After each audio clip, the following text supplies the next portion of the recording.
how much do I have to derail this show so we don't get to talking about Elon Musk? A lot. Challenge accepted. I know.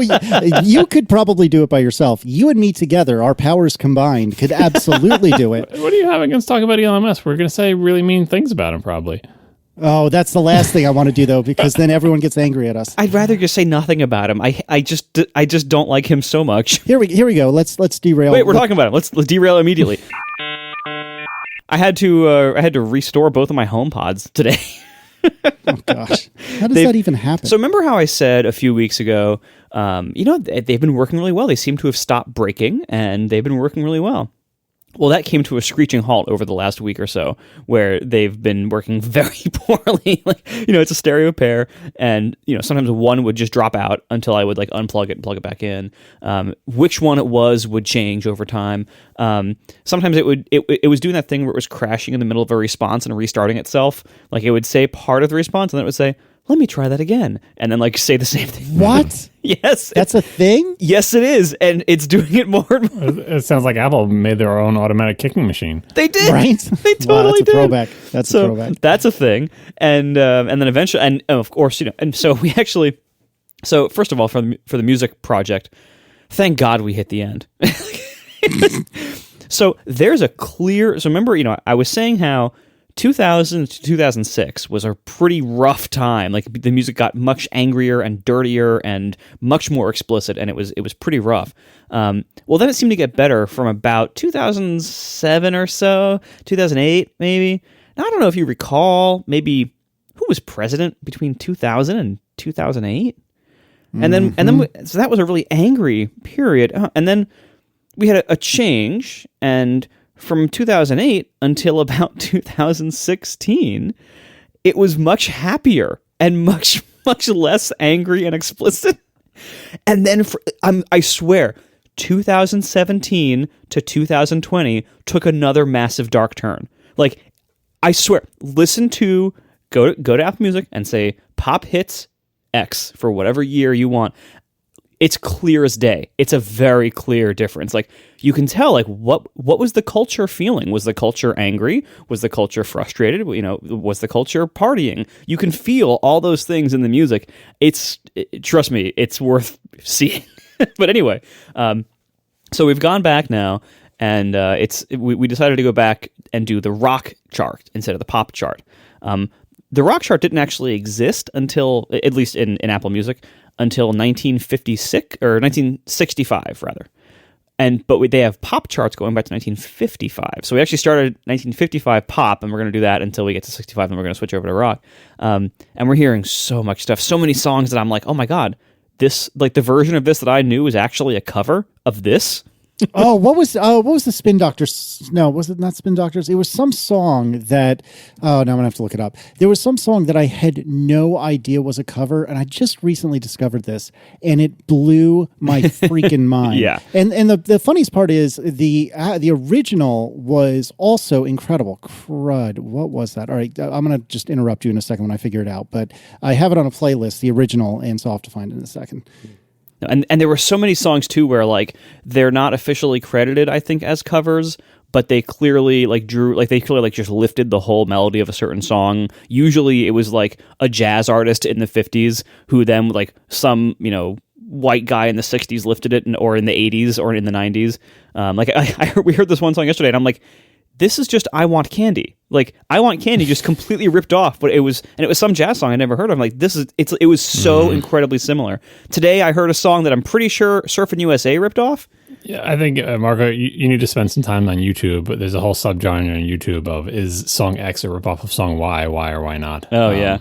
You'll find that highly educational. Real-time follow-up. It is Hard to Handle by Otis Redding, as covered not by the Spin Doctors, but instead by the Black Crowes. My mistake. Oh, okay. That's a pretty different band, but okay. It is, and you will absolutely recognize at least the Black Crowes version when you hear that. And then if you were to hear the Otis Redding version, it is not that particularly different, but it is it is also stunningly great. I will say I have possibly the best playlist in all of music history, which is all like funk and soul music from about the 60s. And it is something like 50 or 60 songs that are just perfection from top to bottom. So I just wanted to share that with everyone. And this is on it. That's how I could find it so quickly. There's a lot of like, we did last time we did this. We started in 1960, and we were at first until all the ATP listeners wrote in to say pop hits X. And when I was just doing play the top songs from year X, and it would play the top. It would say playing the top 25, and then it would play the top 7, and then wander off. So we're hearing a lot more now than we did before, and there are so many good songs in the. I mean, it still sounds like the 50s, but there's a lot of good music from back then. Like we just hit Tequila, the song from Pee-wee's Big Adventure. Like I didn't realize that was from the 50s. I would have guessed 60s, but like, oh man, there's so much like good stuff in here, and it's so refreshing to be able to just hit play and not have to worry like every song transition. Wait, do we have to skip this because Adam's here, or because we don't want to hear all this dirtiness? Well, didn't you like everyone gave you the solution to that? It was like the turn off explicit content on the HomePod. Did you just never hit that switch? Yeah, I didn't. I forgot about that. I was too busy trying to get the HomePods to work. You just do it. It'll save you some trouble later, because I'm pretty sure the rock hits are going to have some bad words in there too. Yeah, but not for a while. Like we have a few decades to go before those are really in there, at least in any significant quantity.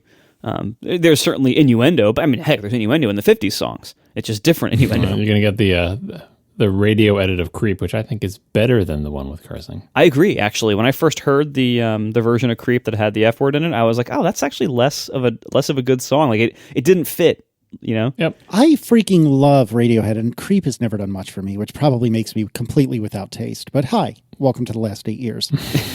No comment. So anyway, my HomePods were like exploding, and I was trying to figure out, all right, what do I do here? Like a few people had commented over the times that I was complaining about this that doing a full restore fixed them for a while. Why don't you just restore your HomePod? I know. Right? Well, I mean, look, it works for the Apple Watch. Right. So I'm like, all right, so let me give this a shot. So I did the full restore of both. You plug it in while holding it down, it spins red, and then it tells you it's going to reset. It's a pretty easy process. I actually got them both done and repaired in a matter of maybe 20 minutes or less. Even it was quick. It's been working better. But I started looking. I'm like, what if these do die, and if it seems like it's both a physical flaw that all HomePods have, the whole thing about slowly frying one of their components with some weird power. So there's a physical flaw they seem to all have over time. And the big HomePod actually runs different software than the HomePod Mini. So my theory is, well, they're probably going to slowly let more and more bugs creep into the big one that just kind of never get fixed, whereas the little one seems to work better. We have both in the house. We have little ones like in little rooms, and they work much better, much more reliably and faster. So if my HomePods die, I might be able to briefly get along with finding new ones on eBay, but eventually I'm not going to be able to do that anymore. And so let me take a look at what other AirPlay 2 compatible speakers exist. Now, helpfully, Apple maintains such a list on their website. So I went through and opened up every single page on that list. This was disheartening. I would say at least half, maybe even 2/3 of them were 404s. Cool. Just all these old products that they were valid page responses, but it was for discontinued products. Many others were like sound bars, which I'm not looking for. It's like, because I'm not. This isn't going under a TV. This is trying to be a speaker on my kitchen counter. And many others were possibly useful for that purpose, but ugly or very limited, or they had a single 2-inch driver in them. And it's like, well, that's going to sound like crap. I could just have the HomePod Mini if I want that kind of sound profile. Like if I want a single small driver doing all the work, then I'll just get a HomePod Mini and put it up there. That's But looking through this list, I was trying to figure out is there anything that could directly replace them? And the answer is pretty much no. The biggest hurdles I've found are, first of all, just like the speaker configuration. Like most of them have, as I said, maybe one small driver somewhere in there. At best, maybe a passive radiator as the woofer, similar, again, to the HomePod Mini. But these are in multi-$100 products. Or they're these massive, really high-end things that are really huge that would be ridiculous to put on a kitchen counter or wouldn't fit at all, and are very expensive. The other issue is the voice assistant situation. We've had the Alexa products in our house before. We know what we get with that. a decent voice assistant that's fast and reliable, but that is just relentlessly trying to get us to give it more to do. Hey, did you know you could also ask me to do all your shopping for you? Yeah, it never used to be like that, but it's gotten bad. Did you know you can make voice calls? Just give me access to all of your information and contacts and let me beep at you and blink my light at you in different colors that you have to then learn how to disable. It's getting really bad. And so I don't really want the Amazon Assistant in my house if I can help it. Also, I have had poor luck with things like Sonos products that have the Amazon Assistant built in, where products that have the Amazon Assistant built in but are not Amazon products tend to have a lesser version of it. They tend to be very limited or have weird little bugs or shortcomings that Amazon's own first-party products don't have. But Amazon's first-party products sound like crap. And I also had a lot of reliability issues with my last set of Echoes, and so I don't really want to go that route. I've heard that Google has a good assistant. I've heard that from John. I've heard that from lots of other people. And so I have thought maybe I should try a speaker with the Google Assistant built in, but I just kind of feel dirty about that. I don't like Google. They're a really creepy and morally bankrupt company. I think they get away with a lot simply because Facebook is worse. But Google is certainly, no shining star of morality and trust. And so that's an option. But I don't love that option. And then Siri, well, we know what Siri is. Siri is a really, really well-meaning, privacy-conscious, frequently failing, and very frustrating assistant that works about 2/3 of the time and poorly at that. And Siri is only available in HomePods. There are no, as far as I know, there's no other speakers on the market that have Siri built in. And so if I want AirPlay 2 and Siri, HomePods or HomePod minis are my only options. If I want AirPlay 2 and I'm willing to take Google Assistant, I have a few more options.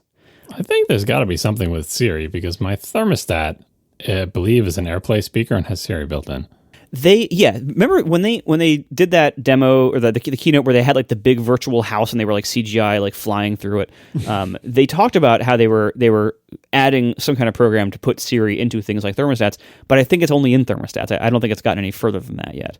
Apple does a lot of these programs where they'll announce some kind of hardware integration partnership program, and then there's only ever one thing for it, or no things ever released for it. So I don't know. Until something comes out, I wouldn't hold my breath on that. But anyway, so it really showed me doing this exercise. What I landed on was things I would be most interested in trying would be a couple of decent, multi-driver speakers that had AirPlay 2 support and Google Assistant built in. And there's only a pretty small handful of those, and they're really expensive. Over $1,000 expensive. It really showed me wow, the HomePod was actually not that bad of a deal for what it was. If you try to find that kind of speaker arrangement or that kind of speaker capability, again, multiple mid-range / tweeter drivers, a big subwoofer, that's big for its size, some kind of DSP to adjust things. That's actually pretty uncommon, and it's especially uncommon for under $500. I appreciate the HomePod even more now that I tried to shop for its replacement, and I'm even more hoping that Apple is the one to replace it sometime in the not too distant future, because nothing else really will replace it unless I'm willing to compromise heavily on some other aspect. Good luck. Couldn't you just separate the voice assistant from the speaker part? Get some other small turdy thing to be the voice assistant, but have that little voice assistant use the speakers that you buy as their sound output source? I can. And I thought about that. Downsides of that would be on a kitchen counter, I don't want a whole bunch of boxes and wires. I want something that's integrated for there. If I'm going to make a whole separate system, well, then I'll make a real speaker system. Over by the TV or in my office, I have a pair of passive speakers driven by an amp. That I'm fine with in that kind of context. But on the kitchen counter, you want something integrated. Even looking at the HomePod and what it offers, other products that offer similar multi-speaker driver arrangements are not only more expensive than the HomePod, but much bigger than it. So Apple did a really good job designing this product that nobody except me wanted because they made it too expensive for what the market wanted. But they made a really nice high-end product, and I really hope they do it again sometime because the HomePod Mini is great in my bathroom and not many other places. And so I really want... I want that big HomePod back. So I'm hoping mine lasts as long as they can. Then who knows what I'll do after that. But the looking around at the options was not promising. So it's that time of year once again. It is time for ATP merch. We talked about it last week. We're talking about it this week. And I believe we have one more episode where I will remind you. Is that right, John? One more episode. Yep. Where you will get your reminder to pull the car over, to step aside, to do what you need to do to remember that it is time to go to atp.fm/store. Alexa, remind me in 1 hour, buy ATP merch. You're a mean person. Okay, Google, remind me in 1 hour, buy ATP merch. Hey, Siri, remind me in 1 hour, buy ATP merch. Oh, Marco. How did that not activate any of our stuff?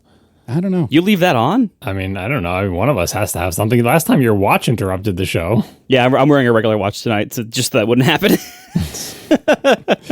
Yeah. Well, anyways, so we have several options available to you. And remember that if you cannot buy anything right now, that's fine. Pull the car over, step to the side of the sidewalk.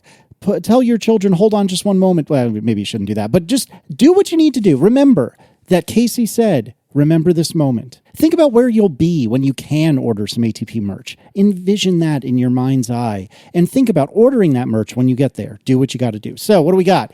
We've got the M1 Ultra shirt and the M1 Ultra Interposer shirt. I won't belabor this too much, but the M1 Ultra shirt is exactly what you would expect.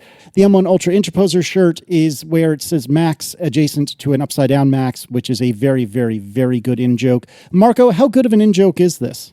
It's actually selling quite well. It's like 5x what the Ultra shirt is selling as. 5 to 6x what the regular one is. And I think that's odd because I think, not that I'm saying people should buy two shirts, but like the joke works better in the context of knowing that the regular shirt exists. And if you just buy the joke one, I'm probably going to get both of them. So who am I to talk? Never mind. Continue.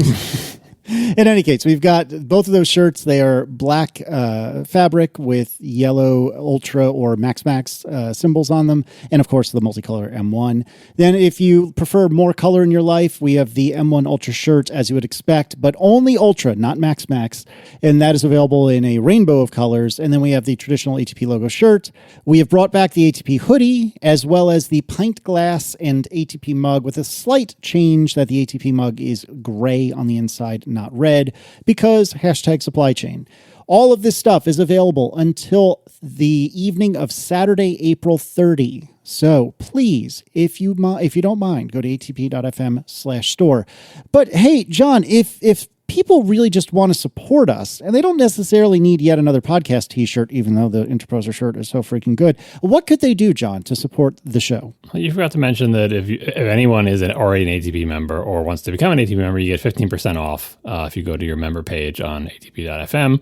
You'll find a promo code. You can put that into the little promo code field during checkout, and it will reduce the price for you. So definitely all ATP members should remember to do that. And if you just want to get 15% off, just sign up for membership for 1 month, use the code, and then that's cancel. It. And then cancel your membership when you're done. Stop. No.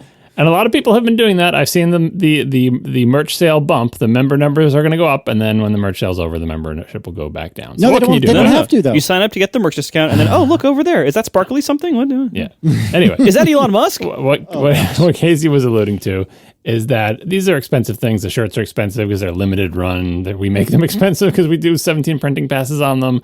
And of course, the cost of everything goes up because of supply chain stuff, yada, yada. It might seem like you're really supporting the show a super duper amount by buying the super expensive t-shirt, and you are, and we appreciate it, but only do that if you actually want a shirt. If you don't want a shirt, just sign up for ATP membership. You will get stuff for that as well, and it will cost you far less money, and we will get more of it. So atp.fm/join. Indeed. This is all great stuff. And I am just sitting here so smug. It's funny. I'm stealing your valor, I guess, Marco, because it was your idea to do the Max shirt.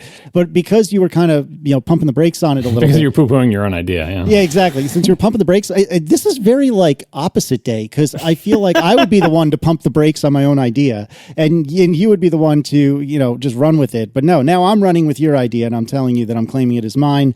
And so, yes, the ATP M1 Ultra Interposer shirt is the clear winner so far. And let's keep it that way. I can't believe we actually made it. Yeah. One more thing on the merch. I posted a this time. Photoshop joke, and then you guys made it into a shirt. Well, that's how it works. That's how it works. The mugs and pint glasses, like I said last week, those are the ones where we have to guess how many people are going to buy and then order a bunch ahead of time. And we were afraid that we're going to end up with a bunch of leftover ones, like the pins, where we just sold them for years and years and couldn't get rid of the last of the pins. So we actually reduced our order because we were afraid we weren't going to sell through the things that we have. And also, like, as much as we like the gray interior ones, we didn't want to be stuck with 5 years worth of gray interiors when the people who want the red interior would be like, when are you going to bring the red one back? And we're like, sorry, we got to sell through another 3 years worth of gray ones. So we reduced those orders. What that means potentially is that we could sell out of the mugs or pint glasses. I don't think we will. I think we've got plenty. I think we're going to have leftover. But just FYI, if you really want a mug because you broke yours last time, or you just want a different mug, or you want one that's less loud than the red interior one, maybe consider buying your mug or pint glass sooner rather than later, because it is plausible that we could sell out of one or both of them. Again, I don't think we will, but just wanted to give people a heads up. Indeed. I can say it makes a very nice desk mug for like holding pens and scissors and stuff. That's how I use mine. Yeah, that's what my wife uses it for. I'm kind of insulted by it. It's like, we got this nice mug. Why don't you use it as a mug? It's like, no, I like it to hold my pens. It's not a pen holder. It's a mug. But yes, it does look good on your desk. So if you want to use it to hold pens, apparently that is a very common usage. In any case, atp.fm/store or atp.fm/join. And despite what John says, you can feel free to just let that membership cruise. It's not going to hurt you. There'll be more merch sales in the future. You can do it. I have faith in you. All right, let's do some follow-up. Is this the third consecutive week of Original Gravity news? Never in a million years. Are they a sponsor? What's going on here? Seriously, never in a million years did I think we would somehow milk this for 3 weeks, but here we are. So via Jared Cole, Original Gravity... AKA the beer and sausage place. Correct. The Original Gravity people have put up an Instagram post saying, hey, guess what? Guess who's back again? No, it's not Eminem. Good guess, though. You know him, you love him, the Bavarian sausage. Starting today, and this was, the 16th of March, the People's Wiener returns. So come reunite with your old friend at Original Gravity. It is only but one of the many sausages they used to offer, but it is at least one option back at Original Gravity. So there you go. Hey, it's a start. But hey, maybe by the time we get there, they'll have a full sausage menu again. Well, I feel like I do want to have a word with whoever their person is who's doing copy for their social media stuff, because they were WHOSE who's instead of WHO''s for who is. I know, we're ignoring that. They probably had some beer first. It's fine. No apostrophe in the People's Wiener. It's just, Well, I'm just glad that we have sausage follow-up again, which is kind of amazing. And there's a little picture of a sausage and some fries, so there you have it. I was going to say that we did it because we recorded that episode, but again, this was on March 16th, so... We did it retroactively, kind of. Something like that. All right, with regard to Ethernet controllers, we were talking last week about how, Realtek has a really crummy implementation, or perhaps just crummy drivers for their Ethernet controllers. And we were trying to figure out what is the deal with my beloved CalDigit TS4.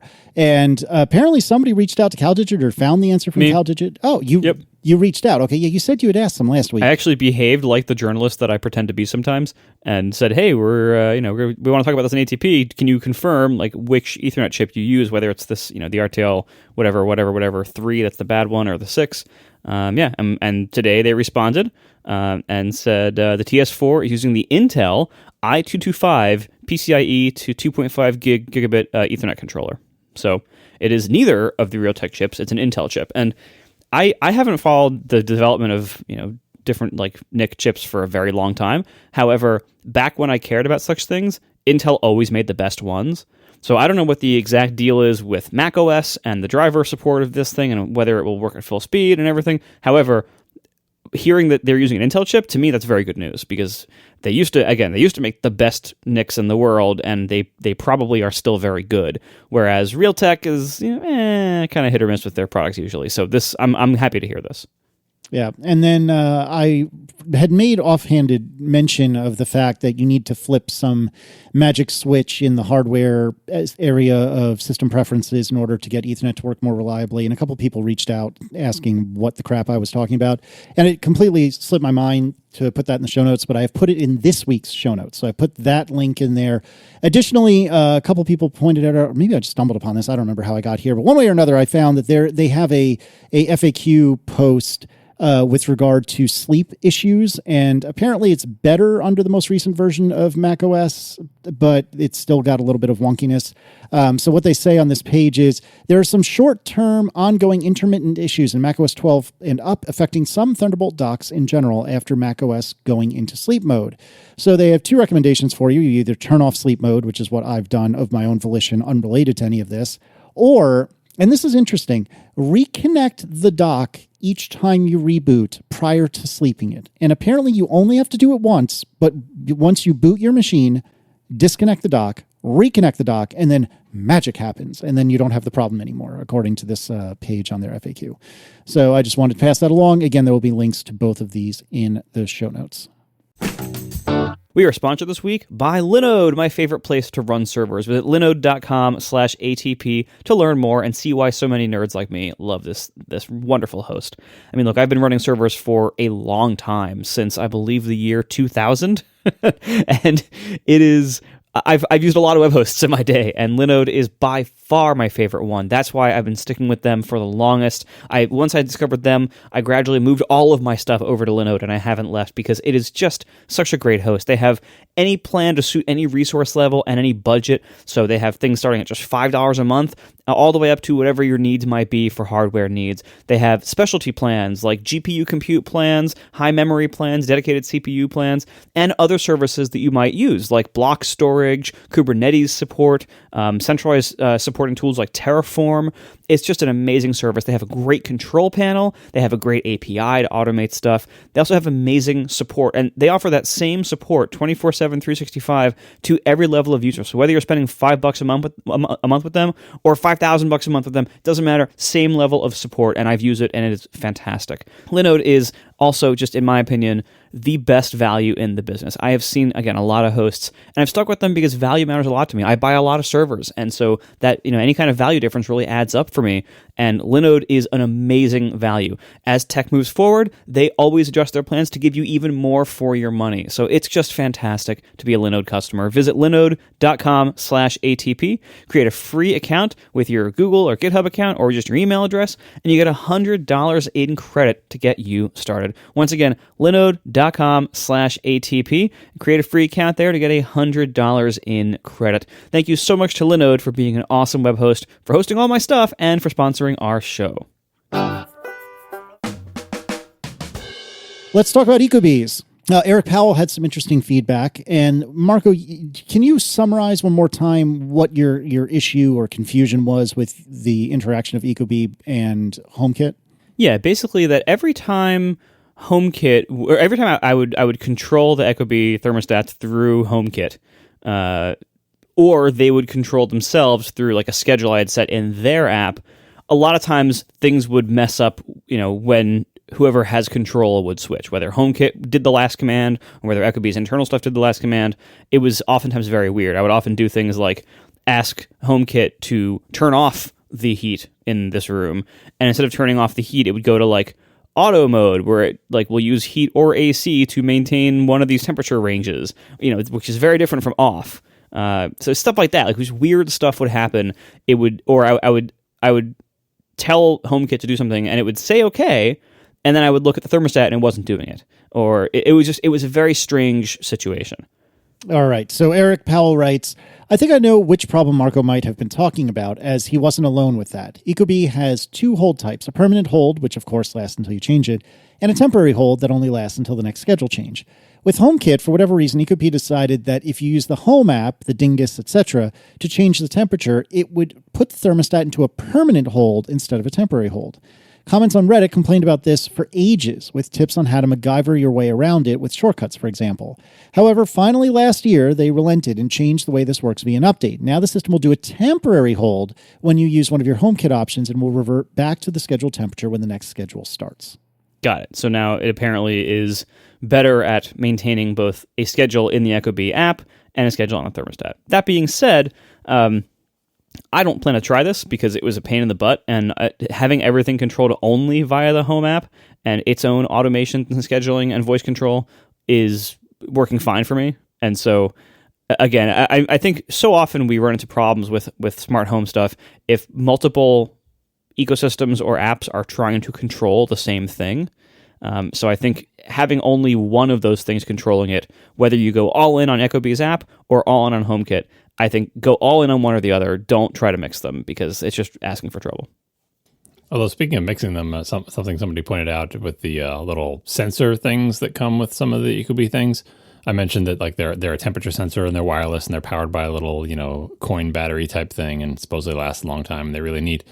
And then when I added it to HomeKit, I saw the multiple things that were like the various sensors in addition to just temperature. There's like the presence sensor or whatever. Someone pointed out that you can use these things even if you don't care about the temperature in the room. First of all, you can tell the Ecobee which ones should contribute to temperature calculations and when they should. So you can just say like during the nighttime hours, ignore all the temperature sensors except for the ones that are upstairs or something like that. And the other thing you can do is because they're presence sensors, you can do stuff like when someone walks into the room or if nobody has been in this room for X amount of time, fire off this automation, all sorts of that's I feel like where mixing and matching. I know you just recommended using just one, but like if you use the Ecobee to control the temperature, but then if you just added HomeKit automations, sort of just using the smart sensors as devices, I think they would probably stay out of each other's way because I don't think there's any way to sort of do the equivalent of like execute this shortcut, you know what I mean, from the Ecobee. Whereas in the home thing, if you just use the presence sensor device and say, when no one has been in the living room for 2 hours, if any of the lights are on, turn them off. That's a thing you could probably do with, HomeKit and shortcuts and automation that you probably couldn't do with Ecobee.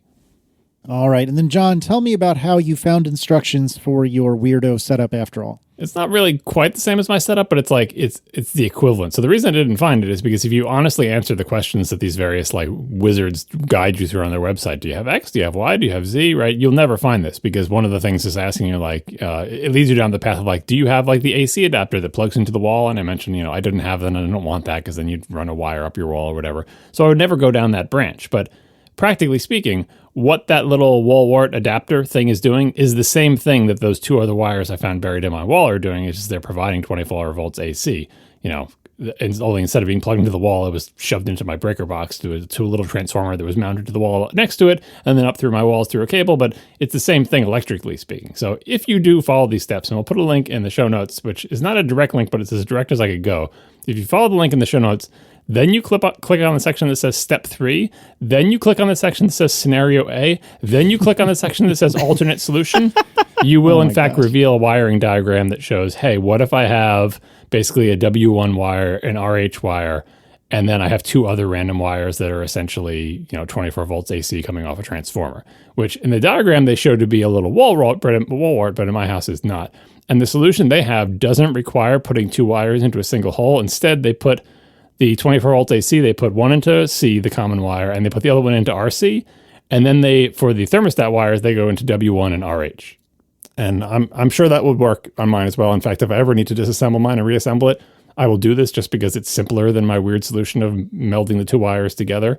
And in my house, I don't have RC is in theory for cooling and RH is for heating, but I don't have any cooling. So just having, W1 and either RH or RC, you just tell the thermostat which one, you want it to be the one that means turn the heat on, and it should work fine. So I'll try that if I ever have to open it up, but for now, everything works and I'm not opening it back up. Fair enough. Cameron Wood writes, lots of issues in discussion on this week's ATP on smart thermostats. Worth noting that it's a different ballgame in Europe for your listeners. They use different wiring setups in different products. Nest, Tato, and Hive are pretty good follow-up mentions for your Europe listeners where Ecobee isn't available. This is something we don't mention this. It's implicit, but yeah, we all live in the U.S., and anytime we're talking about anything that might vary between the U.S. and elsewhere, just assume everything we're saying only applies to the U.S. We have U.S. plugs, we have U.S. electrical systems, we have U.S. roads, just any of that type of stuff that varies from country to country. We can't tell you what to do in other places in the world because we honestly don't know. And, in this case, the manufacturers might even be different. Some of these manufacturers we're talking about might not even serve those regions. But they might be U.S. only, or they might only be, the U.S. and the U.K. or something. So we're sorry that we can't offer a broader perspective, but do keep that in mind before you rush off to do something based on home automation that you heard us talk about, because homes are very different across the world. Yeah, CMF in the chat room is asking how I get by in the summer in Boston. Yeah, window units. It's not great. They're heavy. Why don't you either do the HVAC or do mini splits? Yeah, mini splits are awesome. You know the answer to that question. Yeah, I know. You don't want to make holes in your house. I know, but yes, mini splits are a worthy hole. I don't understand why anybody does mini splits. They're so hideous. They work really well. That's They're why. hideous inside the house. They're hideous outside the house. So my house does not have much going for it, but the one thing it does have going for it is that it looks nice on the outside in terms of being a nice house without a bunch of ugly crap all over it.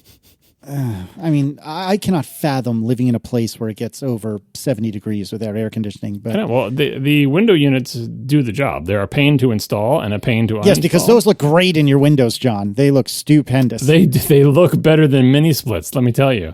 Maybe inside the house. I strong disagree on the outside. Definitely outside. But they go through the windows. The windows are already an area where there's stuff going on. They don't like pierce the wall and end up looking like these warty things. And then Like when you have a nice day and you want to open the windows, you have one that you can't use. But I have plenty of windows. Don't worry about it. There's plenty of windows to open.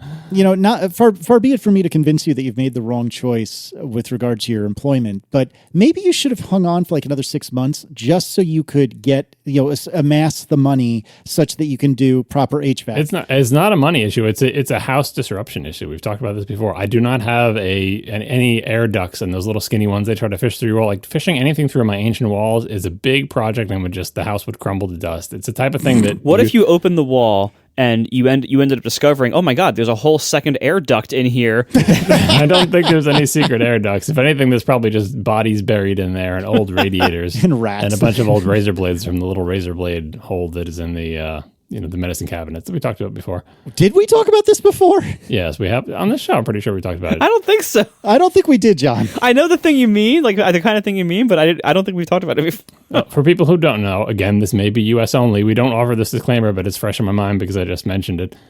In the U.S., at least, back in the day, when they made a house, they'd put in like a medicine cabinet, which is like a little thing that's recessed between the studs in your bathroom wall, and it has a mirror door on it usually. And if you pull on the mirror door, it opens up, and there you put all your medicines and other stuff, right? It's a medicine cabinet in the bathroom, right? And what they would have in the back of the medicine cabinet, it would just be like a metal thing that's like in the wall to make with little shelves or whatever.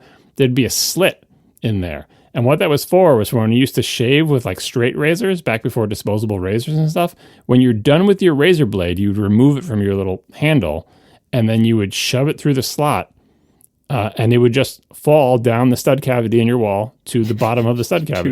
Are you serious? This is a thing? Right. And the reason they do that is like, oh, it's a razor blade. I don't want to put it in the garbage because what if like a toddler goes over and finds it in the garbage and plays with it and they'll cut themselves or whatever. So razor blades are very, very small and very, very light. And they figure, look, for the life of this house, it's not like they're going to fill the stud cavity with razor blades. Just let it fall and it will just plunk. Why didn't they like put like a metal bucket or something? Basket, yeah. No, exactly. It just goes into the wall. And so in many houses, if you tear open a bathroom, what you will find is a little pile of rust, a little pile of rusty metal, or potentially a big pile, depending on how long that was done, the people who lived there and how long they did it, right underneath where the medicine cabinet was.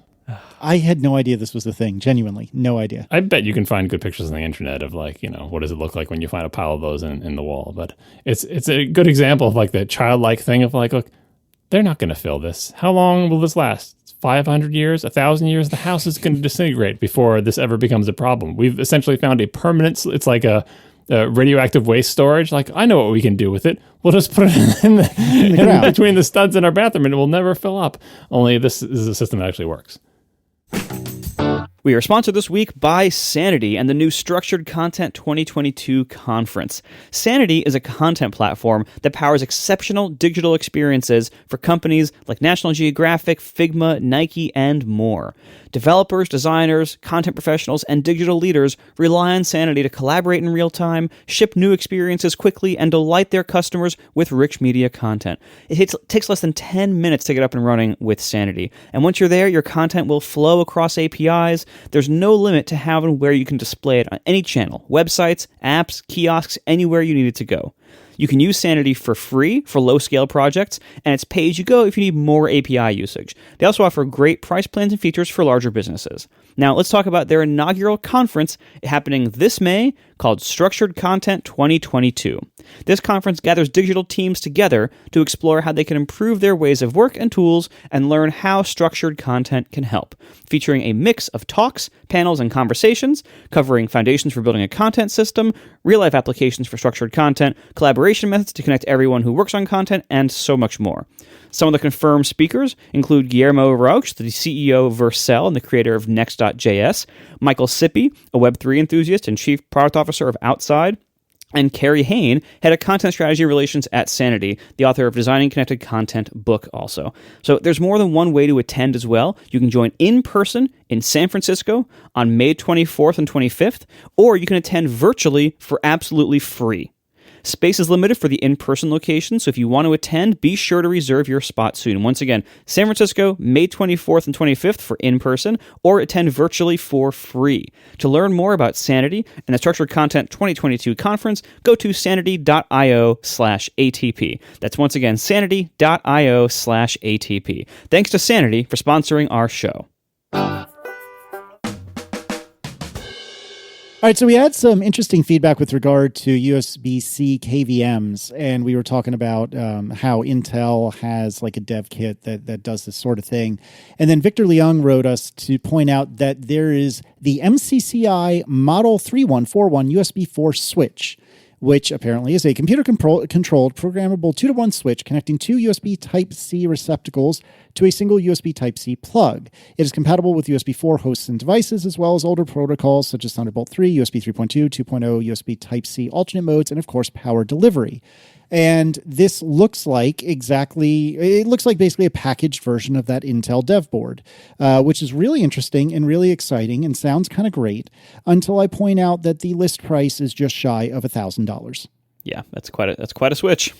Indeed. So from the same anonymous friend of the show that wrote us with regard to the Intel dev kit, this individual wrote, they did a nice job on this, but they just finished reading the docs. It doesn't have quite as much fanciness as the Intel board, but it covers the basics. But oof, the price is almost $1,000. Bananas.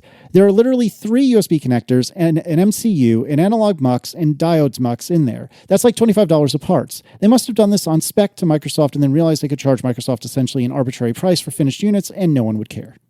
So when you can charge $1 trillion for something, guess what? You do. Subtitle, the Apple story. That's more like the government contractor story. Very true. Very true. Very, very true. All right. I'm assuming this is John that put this in here. Tell me about this video from my best friend, Linus Tech Tips. Yeah, Joshua Prisman sent this in, apparently in the latest Linus Tech Tip video. I forget what the actual video was about. They were taking apart some Mac Studios.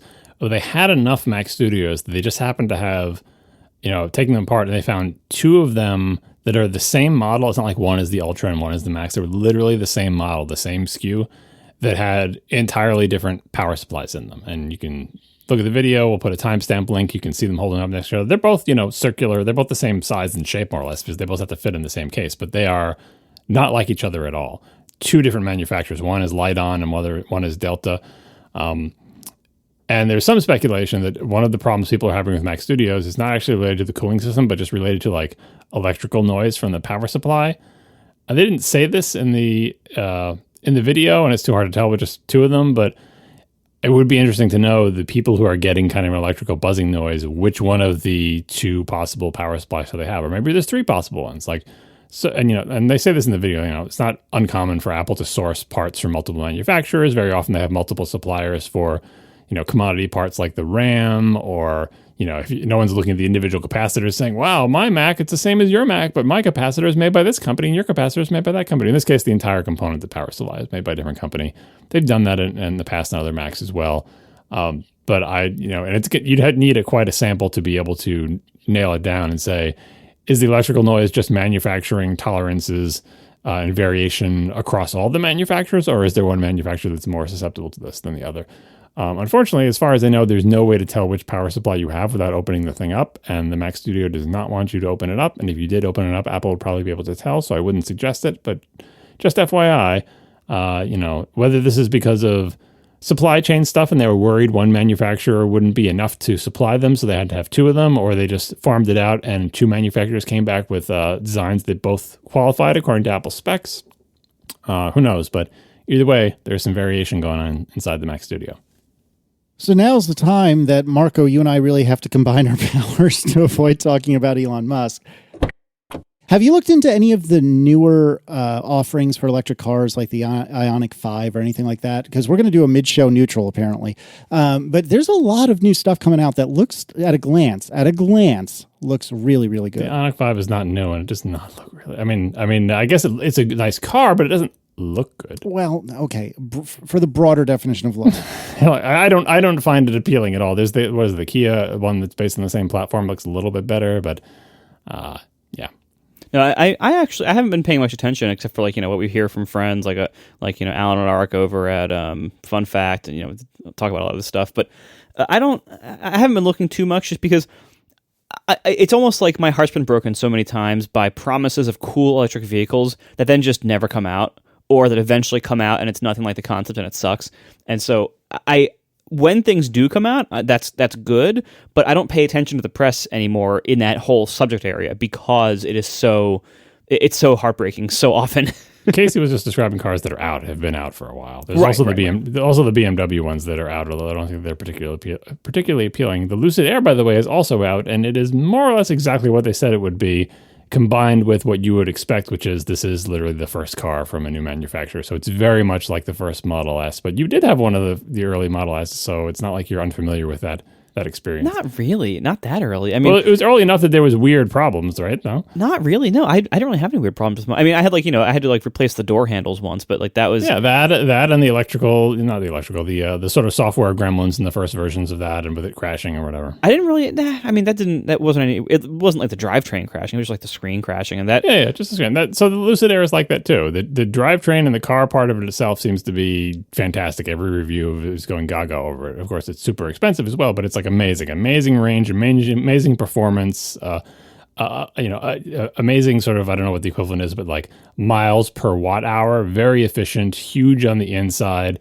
Everything's great about it, but the software is it's a little immature, maybe a little wonky. It's not poorly performing like the Rivian, where the Rivian is this feels kind of janky and slow. It's fine, but it's definitely this is the first car from a manufacturer that hasn't done this before, and some of the integrations they promised with third-party stuff is not quite up to snuff yet. So, but if you're willing to deal with those early adopter stuff, and probably the door handles will break because, everyone who does something weird with door handles, that's just a rite of passage. That's how we know it's a futuristic car. Yeah, exactly. But anyway, the Lucid Air actually did launch and is pretty amazing. And the tech in it is, from everything I've seen, the tech, the drivetrain tech in Lucid Air is the leader in the entire industry. Possibly also the battery tech, although I think the jury's still out on that one. But the drivetrain tech is for sure the leader. It is the smallest, most powerful, the best, in terms of size and weight for what you get out of it. It's still slower than the what do you call it? The Plaid? Yeah, it's still slower than the Plaid because the Plaid has 3 motors and this one has 2, but I think Lucid is going to make a 3-motor one, and when they do, probably, maybe by then the Tesla Roadster will be out. But honestly, that whole arms race is not important. It's like the Lucid Air is 0 to 60 in 2.5 seconds. Who cares that it's not 2.1? It's fine. You'll be fine. So I would suggest if you ever do look at another car, since you seem to like the Model S type stuff, the Lucid Air is 100% a Model S attempt at a Model S competitor. Give a peek at it because the reviews have been pretty amazing, and it is actually out. Actual customers have actual cars. I mean, that's good, but I mean, but right now, I'm actually, so I'm not looking for a replacement. That's why I bought my car out at the end of its lease, because I don't like the new Model S's and also don't want anything else that's in the market right now.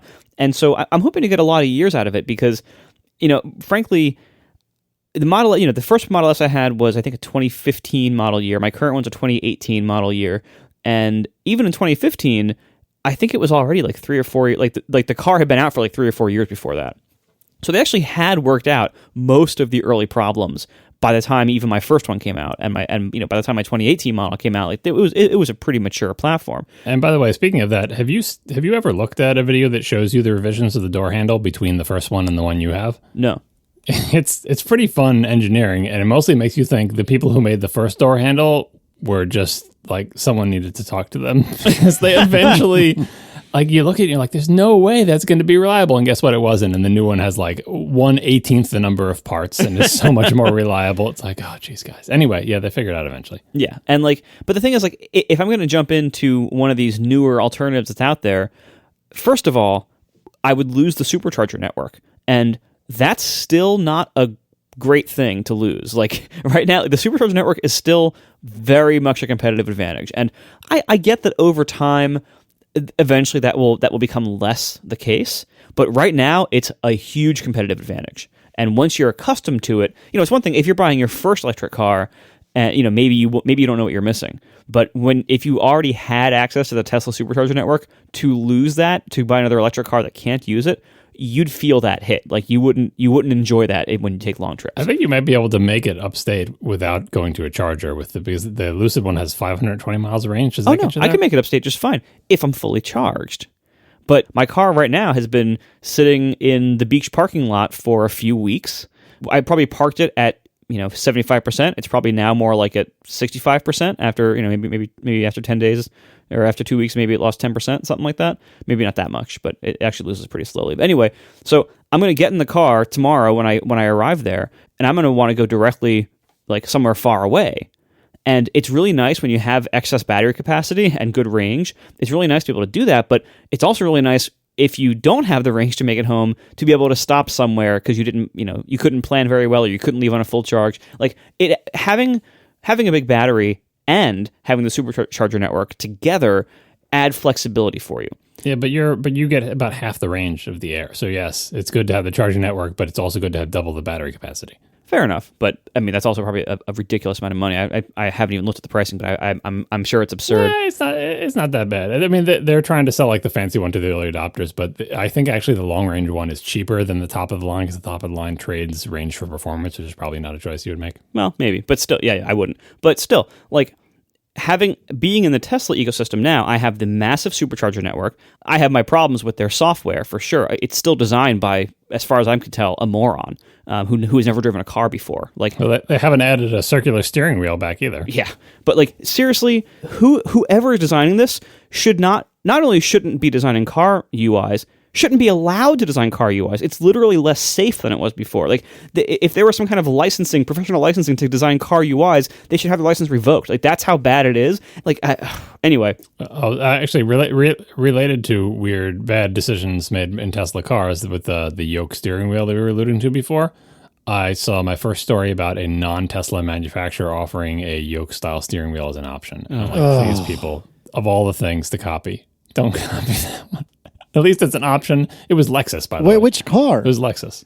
Oh, God. Oh. Well, they're not known for their fantastic design either. But there's that. Anyway, so, besides my recent software UI issues with Tesla, their platform is mature. It's very reliable.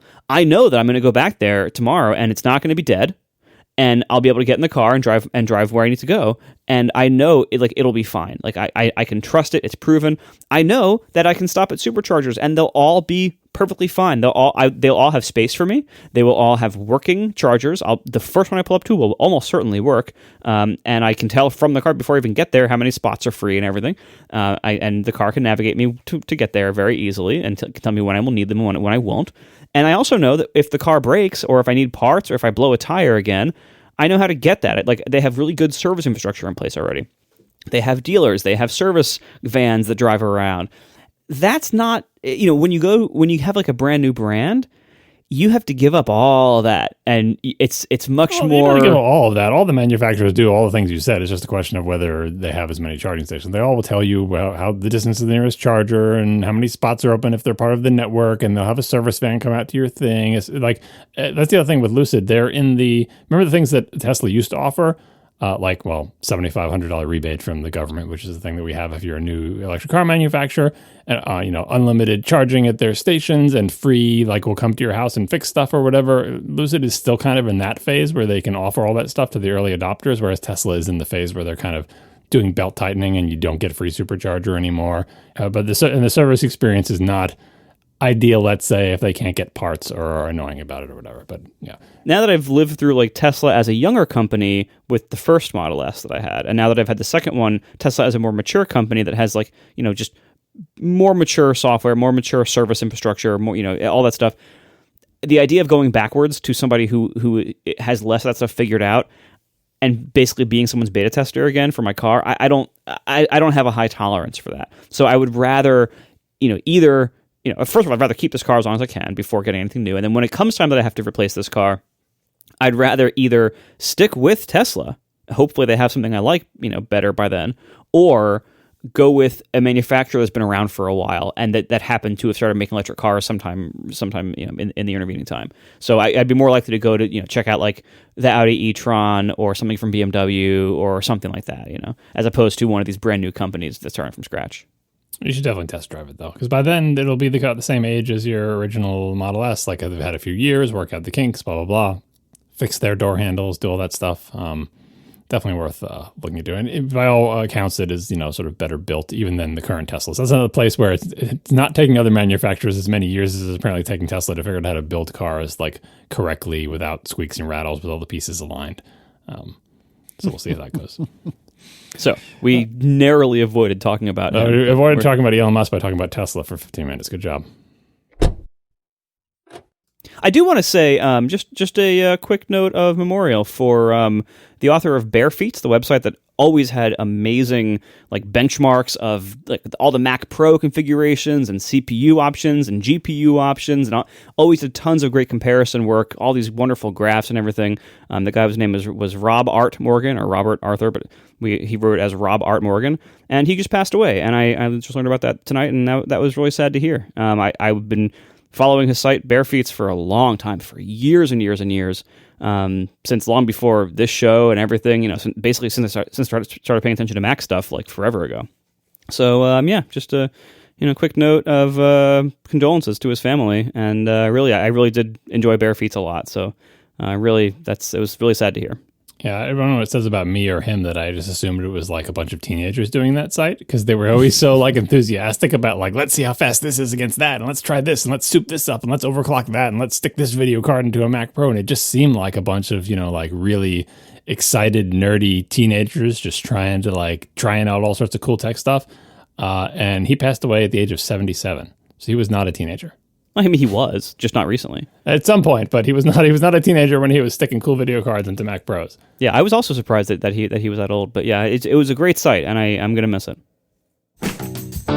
We are brought to you this week by Squarespace, the best way to build a website. Squarespace is the all-in-one platform for building your entire brand and growing your business online. You can stand out with a beautiful website, engage with your audience, and even sell anything you want right on your site. Your products, content you create, even your time. Squarespace has always been the best way to easily build an amazing website, and now they have more and better commerce features than ever. It's really, really great. If you want to have an online store or sell your stuff online, Squarespace is so easy. It's the best way to do it. It's super simple. My wife has a Squarespace site. She sells her stuff, and she never had to ask me for any kind of, technical help along the way. She did everything herself, and she's not a nerd. She's not a programmer. There's no coding, no running servers, nothing like that. You can sell your products right in Squarespace's platform, right with your own online store. Whether you sell physical or digital goods, they have all the tools that you need. Things like analytics, online, obviously, coupon support and shipping support and all, tax integration, everything you might need. They have, if you want to sell memberships, they have member areas that you can now sell. You can access gated content, like you can offer videos, online courses, newsletters. They support email campaigns. So you can stand out in any of your customers' inboxes, and they have amazing, email subscriber analytics. So you can convert them into loyal customers. You can customize the template to all be awesome, exactly, matching your brand, your own custom colors and logo and everything like that. And so it's just an amazing platform for not only building websites, but for building storefronts especially. So go to squarespace.com/ATP for a free trial. When you're ready to launch, use offer code ATP to save 10% off your first purchase of your website or domain. Once again, squarespace.com/ATP to start that free trial today, and use offer code ATP when you launch to save 10% off your first purchase of a website or domain. Thank you so much to Squarespace for sponsoring our show. All right, let's talk to Elon Musk. No, let's not. How about askatp? Is it too early? It's too early. Oh man, I don't know why you're so against this topic. I have a day watch and a night watch now. Can we talk about that instead? Other than you don't like Elon Musk, it's really a story about. So here's the story. So as I was working out, with like people are going to be mad at you. Just FYI, who cares? They're mad if I talk about it. They're mad if I don't. Anyway, no, they're more mad if you don't. So back to Apple Watches, because it's anything but him. And by the way, this will stay in the notes, and we'll just get to the next episode. There's no escape. There's always an escape. It's like the Supercharger network. It's everywhere. You know how much stuff is buried in our show notes because something comes on top of it, and then eventually it just falls off the bottom. That could happen, but this one will probably stay because this one is growing. So anyway, I realized that so most people I don't think most people know this about the Apple Watch, that if you don't like the crown on the right side, you can flip it. You can have it. You can flip the whole watch physically, and then go into settings. And if you go into settings into the general, I think orientation is where it is. You can set which wrist you have the watch on, and you can also change whether the crown is on the right or you flip the watch over and put it on the left, and then the software will then flip the screen as necessary. So. Whenever you're doing a workout or something, you're doing like a push up, or you're or moving your hand in a certain way where like your wrist goes up, it's very easy to accidentally push the Siri crown button and invoke Siri when you don't want to. I have never had that problem. I was doing push-ups a few hours ago, and I've never run into... I'm not saying your lived experience is wrong. I mean, it depends on the shape of your wrist, maybe like how low down the watch can slide, because if you don't have a big bone on your wrist like I do that's stopping the watch from sliding real down close to your wrist, then when you bend your hand, like when you're doing a push-up, if your watch can be down that low, the back of your hand would hit the ground. That's true. I do have a John Syracuse nubbin on my wrist. Yes, so it really helps. That does help. It also it happens more like if I'm wearing gloves, like weightlifting gloves, like because then the edge of the glove can push the button pretty easily. So yeah, I decided, let me try flipping my watch around and wearing it that way for a while. It was great during the workout, and I hated it at all other times. Isn't this the Chalkenberry approach? Or yeah, I think Chalk's been doing it for years. He's not the only one who does this. Like, as people are pointing out, the watch asks you during setup which way you want it. So I bet a lot of people choose. I think it asks you left or right wrist, but I don't. Does it ask you about orientation, about like the crown orientation? Yeah, I think so. At the very least, it's prominent in the settings on the iPhone app. Anyway, I can strongly recommend, if you do any kind of thing where you're wearing weightlifting gloves or other things in your hand that push that button a lot, flip it over. It's great. However, I hated it during the rest of the day because it turns out I scroll with the crown a lot. And I was just not getting used to it. It also, I don't think it looks right. Because obviously the watch is designed very clearly to have the crown on the upper right. Like, if they sold one where the crown was on the upper left instead of the lower left, I would probably buy that. Like, there's actually, in the watch world, that's an occasional option that you have. Like, certain watch models, it's called something like destro, or there's some term for it, but certain watch models will have the crown on the left side instead of the right. And I actually have one of those. My crazy oil-filled Sin. It's a ridiculous thing. But anyway, I have one of those. It's great because it never gets in your way, but when you do have to set it, it is, if you're wearing on your left hand and you're right-handed, that is kind of annoying. It's more made for left-handed people to wear on their right hand, but anyway. So I would totally buy that if they sold the Apple Watch that way, because it is much nicer and I'd get used to it for scrolling. However, I can't get over the look as my permanent solution. So I took out an old Apple Watch from my drawer of old hardware, and I set it up as a second one, and it was totally fine. That's basically the end of this topic. I wish I had more to keep delaying the inevitable, but it was a very easy experience. I did have to kind of reset the watch, install clean, because it was freaking out if I didn't do that. Otherwise, it was a very easy experience, and that's it. What else can we talk about? Let's start Ask ATP, because we have a lot of it together. We're not starting Ask ATP. I abstain because there's no winning this fight. Yeah, I mean, I think at this point, it might actually be more interesting to ask you why you don't want to talk about this than to actually talk about the topic. Because why? Like, of all the things for you not to want to, it's not like Casey not wanting to talk about the Mac Pro because he's not into big, powerful tower computers. Why don't you want to talk about the Elon Musk investing in Twitter thing? What is it about this topic that is so upsetting?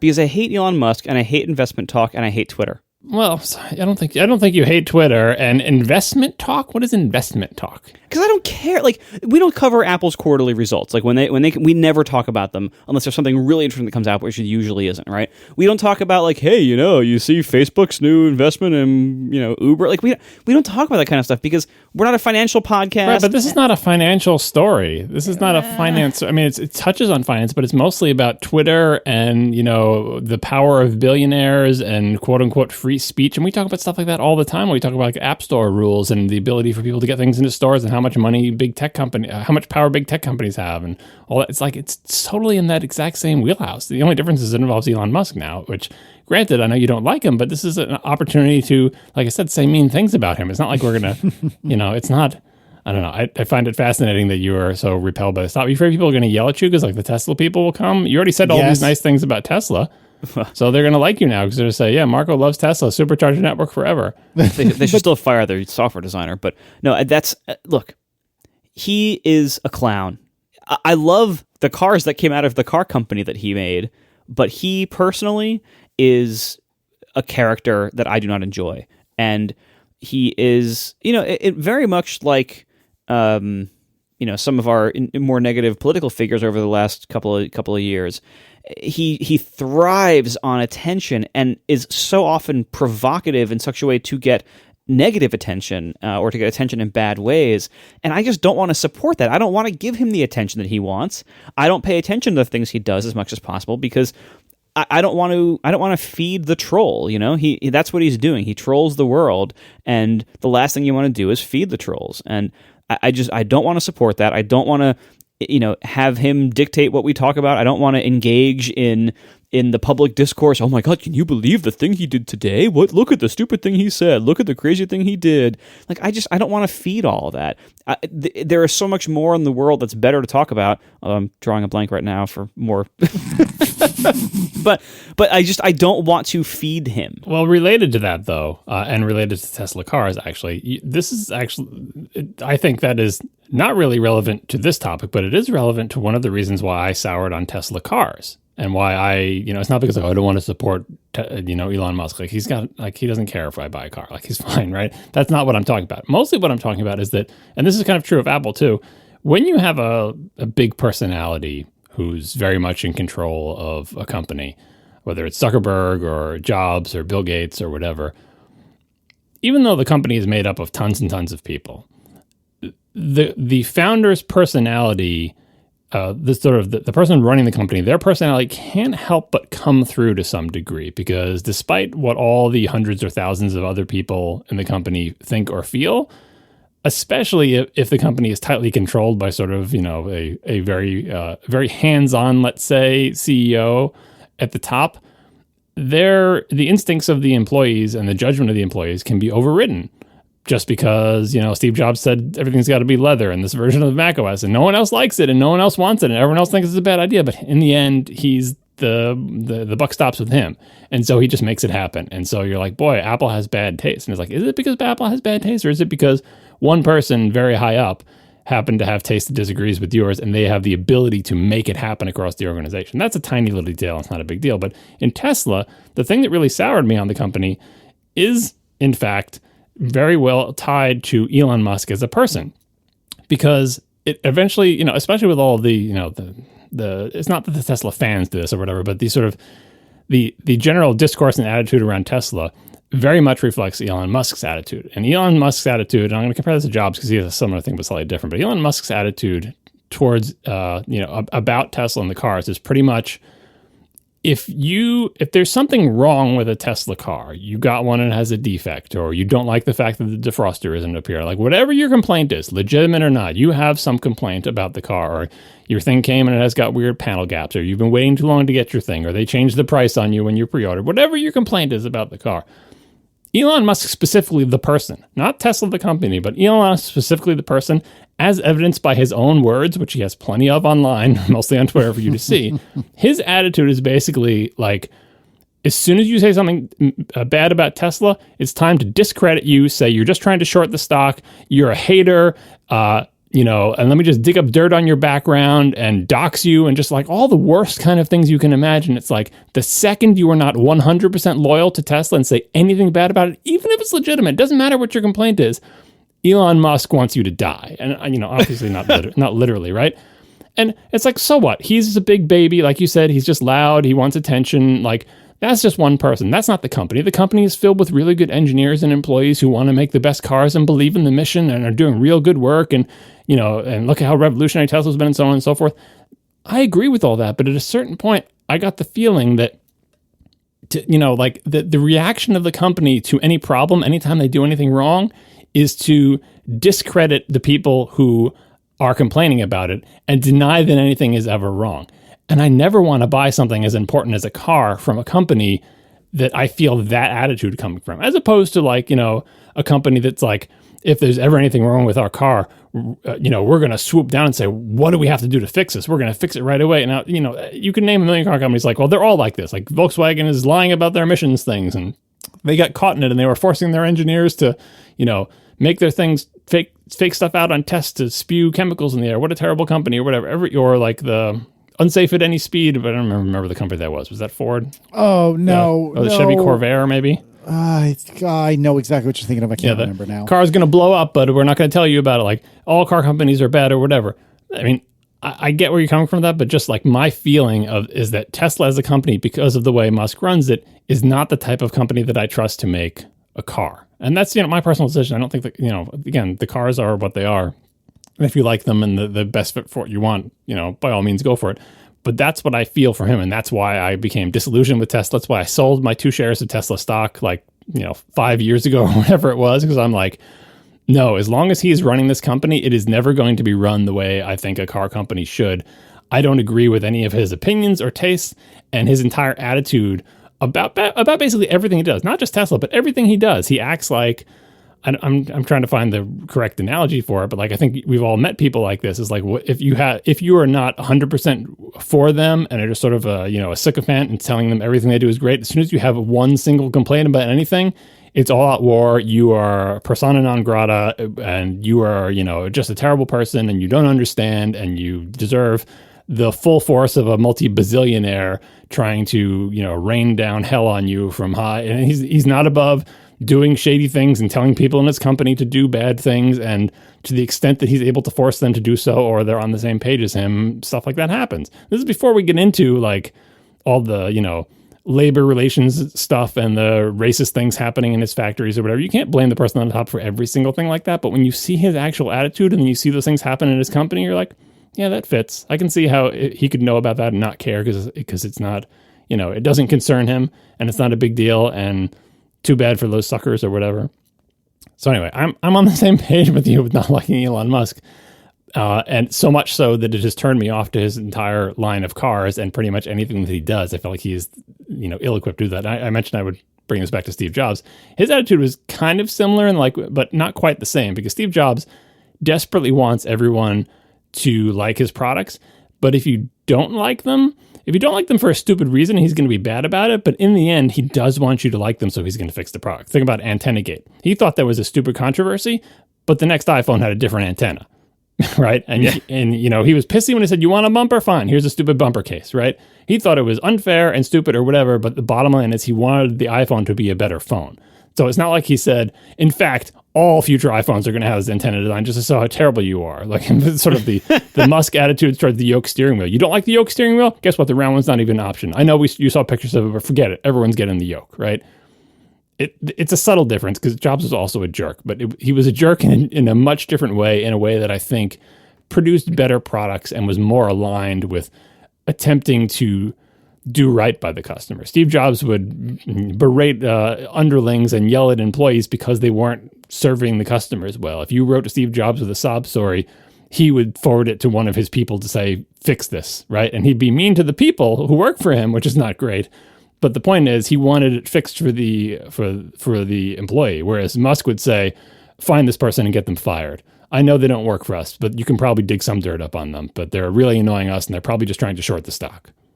Yeah. For me, I avoid talking about Musk because the contingent of people who treat Tesla as their team, and we're guilty of that, all of us, for various things, arguably the three of us for Apple, but I like to think that we can criticize Apple and find problems with Apple. But as you guys said, when especially John, when you criticize Tesla and or criticize Elon, there are people for whom Tesla and Elon are their team, and they will do anything, like you said, John, to make it very clear how disappointed in you they are, and that's what bothers me. But on that point, Casey, though, about the fans, that happens, and that's a thing, and it's annoying. But those fans have no control over how Tesla makes cars, more or less, right? They're not, and that's why it's so much worse for me that it's even if there was a rabid fan base like that, like arguably Apple has had, and if you ask some people, continues to have a rabid fan base like that. And it's annoying and it sucks and it's, it's not fun to be on the other end of that. But that's sort of a sideshow. If the CEO of the company is like that, if the CEO of the company has an attitude that's as bad as or worse than the worst rabid fan type thing, that's bad, because the CEO is supposed to be trying to make customers happy and make better products, not say the second you have any kind of complaint, I hate you forever and I'm not going to listen to you. Yeah, completely agree. But let's try to soldier through this real quick. So Elon Musk has invested in Twitter, and we're going to go through a quick timeline, which... All right, let's do some Ask ATP. We're going to go through a quick Darren timeline. Kilkoff asks... No, we'll get through it. I can do it fast if you don't want to, Casey, but one of us will do it. All right, so The Verge wrote at some point, I guess like a week ago now, that Elon Musk bought 9.2% of Twitter amid complaints about free speech. So he bought, just a little less than 10%. According to the filing, Musk purchased the stake on March 14th. He has long been one of Twitter's highest profile users and recently polled his over 80 million followers about the platform's adherence to free speech. Twitter's share price was up over 25% in the pre-market trading on the news. Musk has been publicly calling into question whether Twitter's approach to free speech via a poll conducted on his Twitter account on March 25th. Like I said, free speech is essential to a functioning democracy. He said, "Do you believe Twitter rigorously adheres to this principle?" The CEO asked, before noting in a follow-up tweet that, quote, "the consequences of this poll will be important." So the Washington Post wrote that he delayed filing a form that announced his either intention to or completion of purchasing the stock that he did. And because he delayed that, nobody knew he was going to buy the stock. So then he bought the stock. Then the stock went up 25% or whatever I just said. So he basically made himself $150 million. Must be friggin' nice. Elon Musk was 11 days late in publicly declaring that he had amassed a huge stake in Twitter. That omission may have earned him $156 million, according to a half dozen legal and securities experts. That's because of a 50-year-old law that requires that investors notify the Security and Exchange Commission when they surpass a 5% stake in a company. Musk reached that benchmark on March 14th, and according to the filings, but he made his public disclosure only like a week or two ago. In between, he continued to buy stock at the price of around $39 a share, bringing his total stake to 9.2%. After his disclosure, Twitter's share price rose to roughly 30% and is now above $50 a share. So the idea is that if people knew he was planning on buying this much, the share price would have gone up before he could buy it all, because you can't just buy it all at once. It's just too much stock, right? So he's buying it slowly over time. And when you cross the 5% threshold, you have to tell people so that all the other people who have Tesla stock know, oh, Elon Musk is about to buy things, the stock's probably going to go up, and that would drive the price up. But by not telling anybody, he got to keep buying at the low price because nobody knew that he was planning to buy 9.2%. And when they say he made $156 million, it's because he was able to buy the rest of his shares at the low price that was, quote unquote, artificially low because he didn't disclose, as the law dictates that he's supposed to, that he was planning on buying more. But what the hell does Elon Musk care about laws involving finance? He breaks them all the time. In fact, he's forbidden from being on the Tesla board because of past law breaking, most of which the SEC didn't punish and just slapped him on the wrist. But eventually he was banned from being on the Tesla board and got some sort of other wrist slapping fines or whatever. But basically he breaks the law when he feels like having to do with finance, which is one of the things that you can do when you're a billionaire. One of the many, many things. All right. So after that happened, Parag Agrawal, who is the Twitter CEO, wrote on April 5th at about 8:30 in the morning, "I'm excited to share that we're appointing Elon Musk to our board. Through conversations with Elon in recent weeks, it's become clear to us that he would bring great value to our board." And then, just a little while later, Twitter says Elon Musk won't get special treatment from its rules, even as a board member. Mm-hmm. Right. Sure. Totally. Nilay Patel wrote, "Twitter's in a tough place with Elon on the board. He's promising changes, but the company's telling us, and by extension its employees, that Elon is not going to make content policy decisions." So then 5 days after the announcement that he's going to be on the board, the Twitter CEO writes, "Elon has decided not to join our board. The board and I had many discussions about Elon joining the board and with Elon directly. We were excited to collaborate and clear about the risks. We also believe that having Elon as a fiduciary of the company, where he, like all board members, has to act in the best interests of the company and all our shareholders, was the best path forward. The board offered him a seat." We announced on Tuesday that Elon would be appointed to the board contingent on a background check and formal acceptance. Elon's appointment to the board was to become officially effective on the 9th of April, but Elon shared that same morning that he would no longer be joining the board. I believe this is for the best. We have and will always value input from our shareholders, whether they are on our board or not. Elon is our biggest shareholder, and we will remain open to his input. There will be distractions ahead. Tell me about it. But our goals and priorities remain unchanged. The decisions we make and how we execute is in our hands and no one else's. Let's tune out the noise and stay focused on the work and what we're building.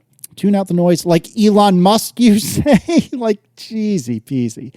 Do we have any comments on this? You want me to just soldier on? No, get to the final stage. The final stage so far, and then I'll comment on the whole deal.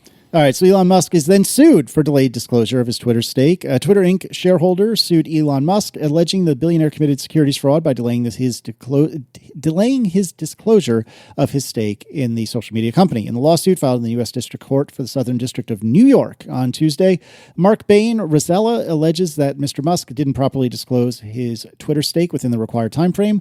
The suit alleges that the move personally benefited Mr. Musk and could have hurt other shareholders who had sold the stock. And that's where we are today. By the time you hear this episode, who knows what else would have happened. But this is totally in keeping with Marco's description of the typical Elon Musk type of thing.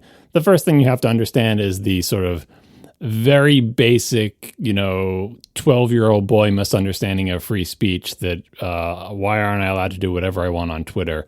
That's my First Amendment rights are being infringed or whatever, which is, I would hope that everyone listening to this understands the difference between Twitter deciding what you're allowed to post on Twitter and the U.S. government putting you in jail for saying something, right? Very different things here, but people get it into their head, the idea that, that I should be able to say whatever I want on Twitter, and that if Twitter does anything to impair my personal ability to say what I want to say, that's an infringement of my rights and a great injustice, as opposed to, what it actually is, which is a private company deciding what you're allowed to do on their platform that you don't even pay to be on. And even if you did pay to be on it, wouldn't matter. It's like, it's a ridiculous, nonsensical thing that basically amounts to a temper tantrum. I mean, Elon Musk has been on Twitter for a long time. He says all sorts of things. Mostly he commits securities fraud on Twitter by pumping up stocks and then, maybe not securities fraud, but he does things like, hyping up Dogecoin. He's got so many followers. All he's got to do is say something to hype it up, and people get all excited about it. And so he can drive the price of, cryptocurrencies up and down depending on what he says. And he can drive the prices of stock up and down depending on what he says. Sometimes it's legal, sometimes it's not. But it is a power that he has as a person with a very big sort of cult following of people who are willing to put their money where his mouth is, right? That's just, there's nothing inherently wrong with having that power, except that what he does with it is jerk people around and enrich himself to no good sort of end that benefits the world or anyone other than him for the most part. Despite his reputation, it's like, oh, he's saving the world with electric cars. Like his attitude and ideas about how to quote unquote save the world are so terrible and so stupid that the good he does is very often eclipsed by the bad he is also doing at the same time. So that's like, why is he doing stuff here? And why did he buy a bunch of stuff? Well, when you're, argue, I don't know if it's what the stats are, but someone said he's the richest person in the world or close to the richest person in the world.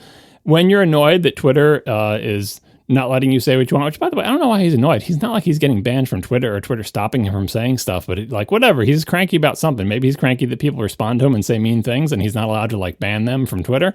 But what you can do is you can just, become the biggest shareholder in Twitter.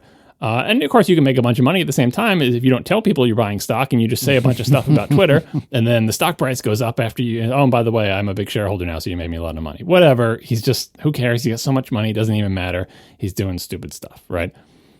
And then him going on the board was so clearly a move by the Twitter CEO to try to put some controls on him, which honestly, it's pretty optimistic that they're thinking this is going to have any effect because he doesn't care about laws or anything like that. But if you're on the board of a company, usually there's some rules that, it mentioned in this little thing when he didn't join the board that you're obliged to act in the best interest of the company.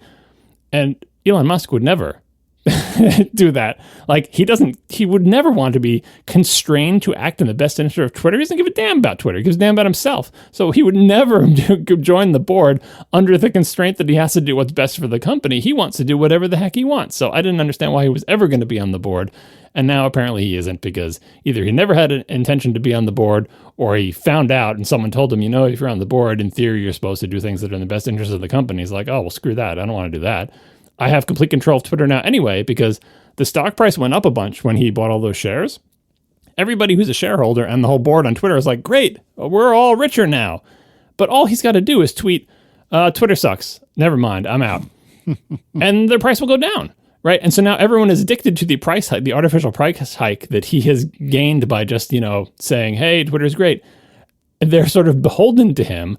If he gets angry, he just has to tweet something that makes their stock price go down. And you could say, like, well, they're all millionaires anyway. Do they really care if their stock price goes down? I feel like there is actually a set of people who are already very, very rich, but nonetheless care a lot about whether the stock price of the company that they are in the process of running goes up or down. And some people, that's, kind of part of their job. Like as the CEO, you're not going to be the CEO for long if everything you do causes the stock price to go down, depending on how the governance structure is set up, because there are a lot of shareholders. They're going to say, hey, I have a bunch of stock in your company and now I'm losing a bunch of money or whatever.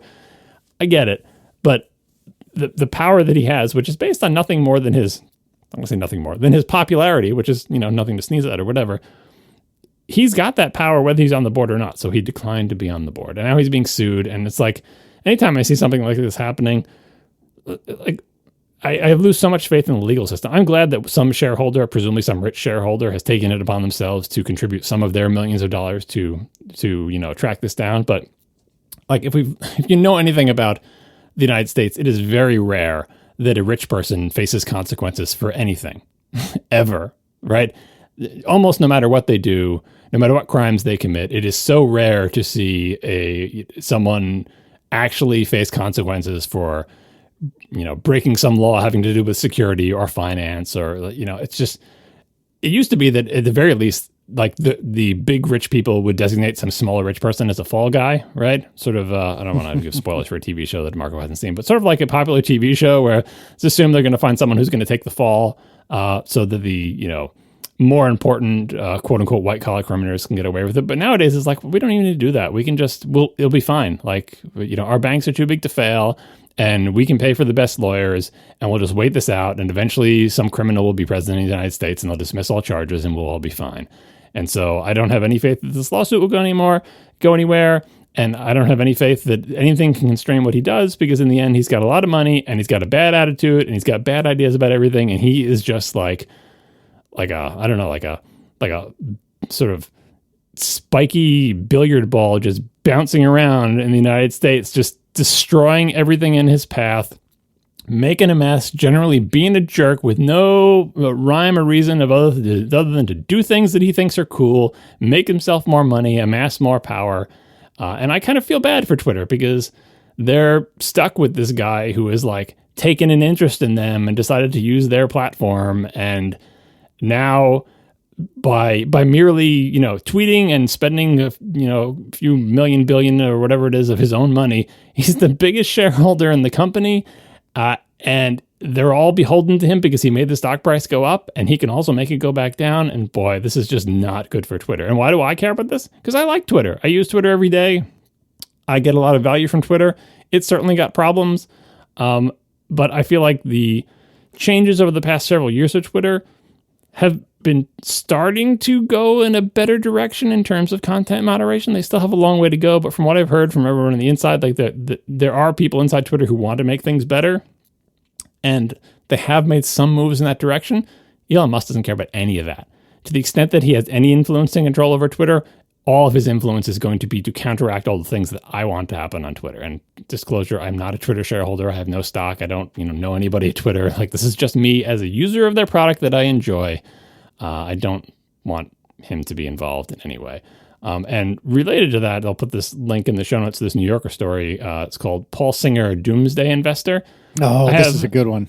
I have some personal experience with what they call activist investors. That's when someone invests a lot of money in your company with the goal of changing what your company is doing. Basically, the attitude is like, I see your company.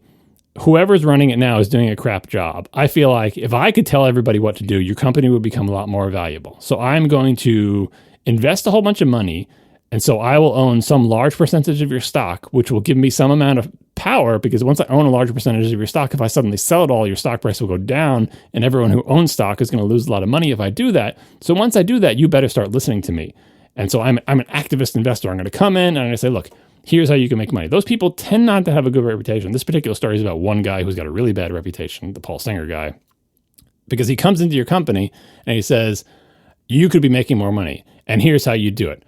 Lay off all these people, cut everything to the bone, remove all R&D, squeeze every last penny out of this thing. Stock price goes up, I sell, I get out, and your company is left as a dead husk, right? That's a business thing to do. Private equity, that whole angle is like, you could be making more money if you ran your company with less regard for human life, essentially. And that's usually true. You usually can find a way to make profits go up, increase the stock price, and the people who come in and do that as activist investors, and then they sell all their stuff and they make a big profit, and then the company's dead after that. There's so many stories about that. So many companies that were perfectly fine. Like the one that hit me close to home for silly nostalgic reasons is Toys R Us, which is a toy store that I grew up with.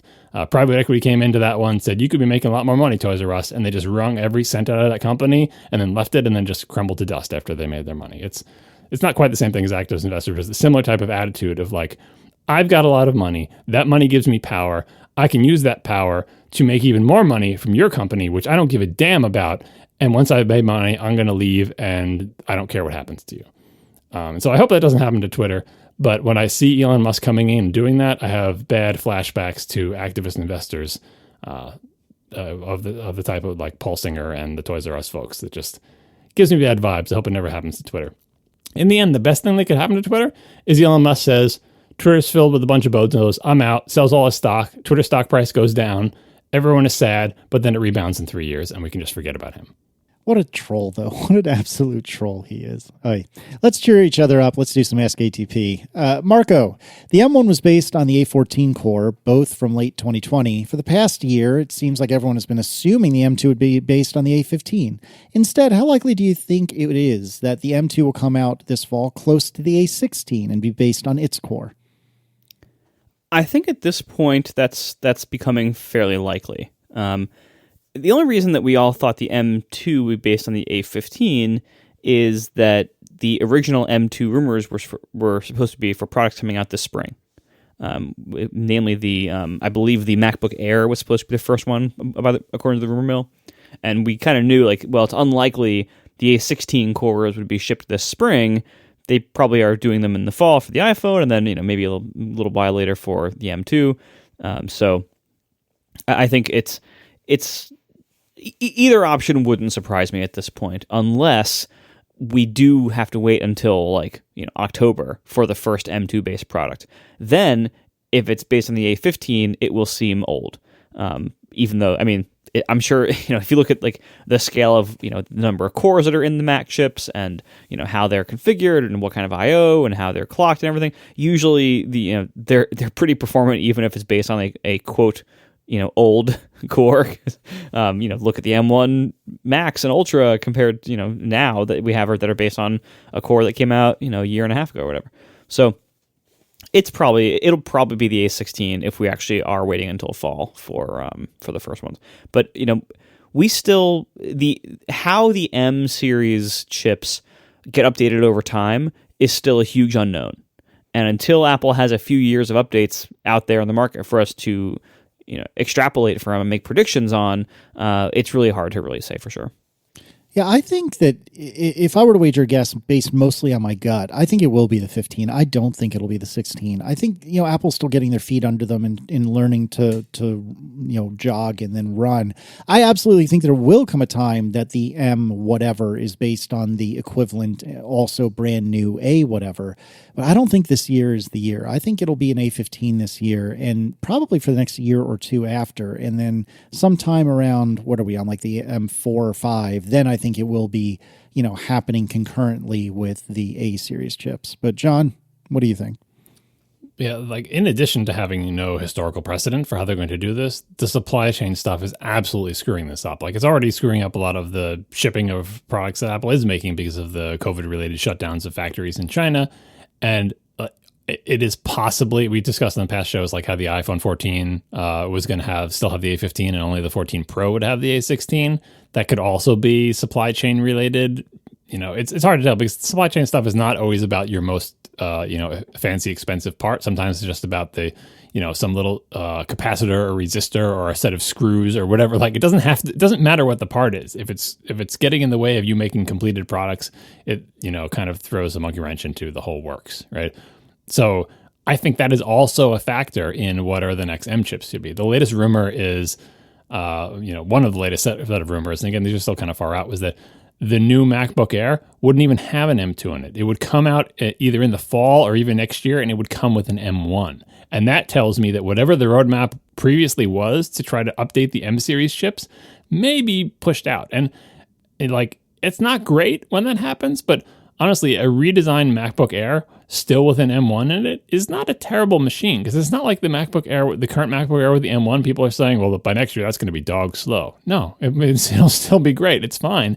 And if the redesign gives more benefits like longer battery life because it's not tapered anymore, or just a new design and maybe with a different screen, I think it will still be a viable machine. But clearly, if that happens, whatever their plans were about like revising the Mac line to the next iteration of the M chips, like if those M chips are being delayed, that really messes up their plans, because that is a kind of an important component. And how do you even characterize like an upgrade? Like, oh, we've made all these computers with M1 based chips. Now we're going to make them with M2 based ones. But what if the M2 isn't available? Do you not revise the computers at all? Or do you, like for the ones with the form factor revision, like the MacBook Air, rumored to have to be changed the entire case structure?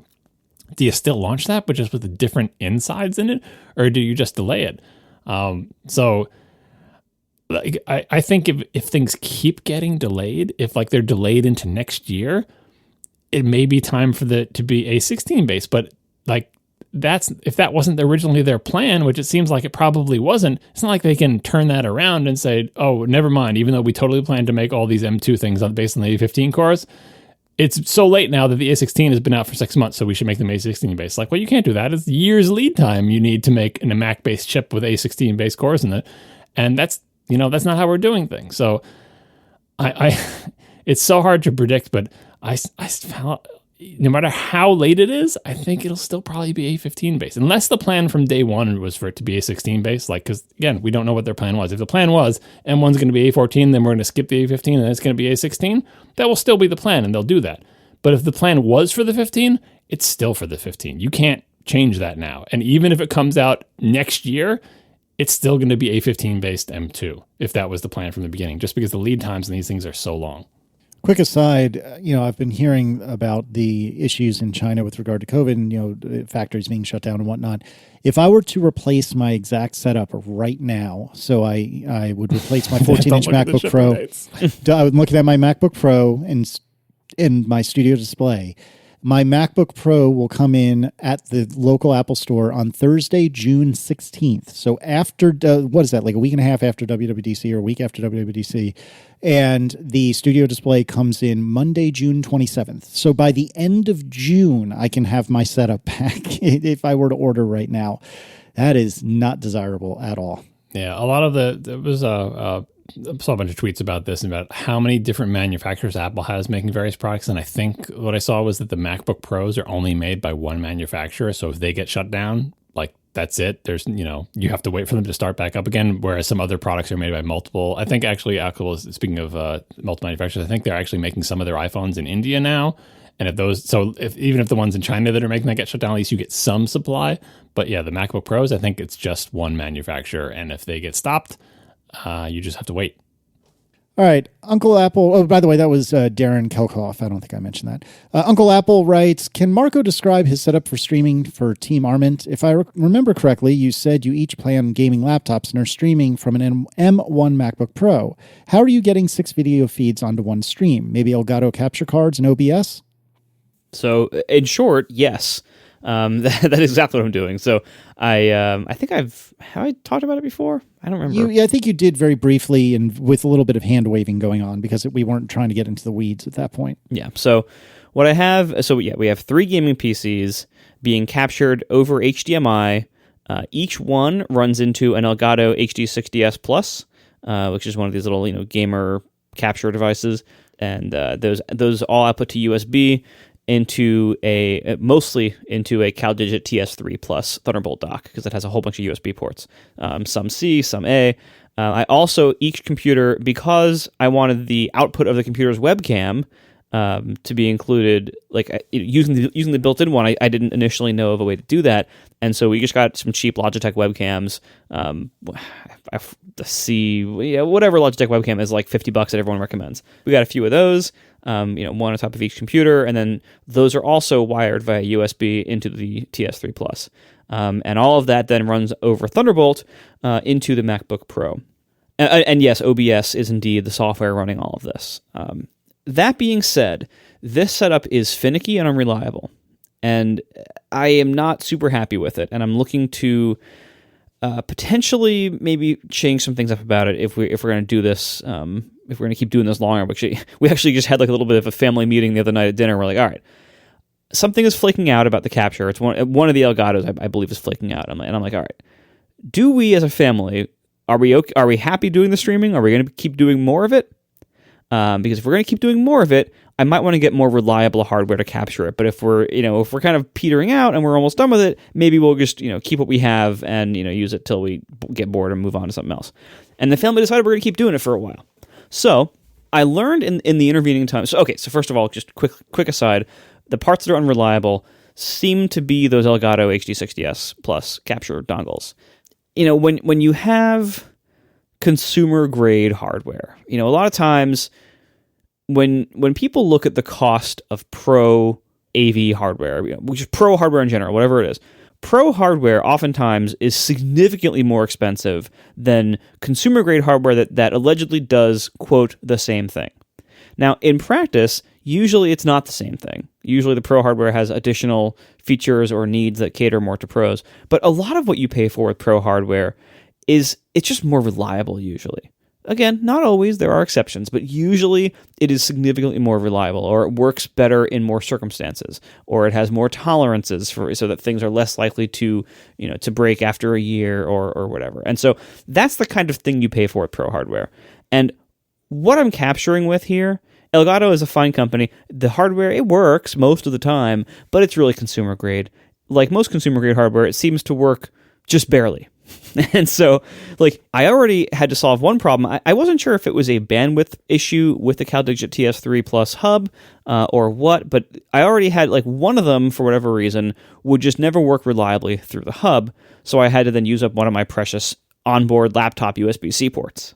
So that's 2 ports right there. My third port is taken up by, this is actually kind of a happy story.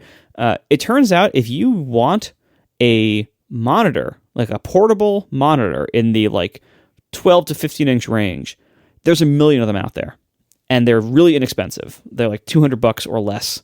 What we needed, the way we're kind of set up in an L shape around this giant kitchen island, I can see the laptop, but Tiff and Adam can't. And so I wanted a monitor that I could just put in front of them so they can see the stream output, because otherwise they can't even see themselves in the webcams.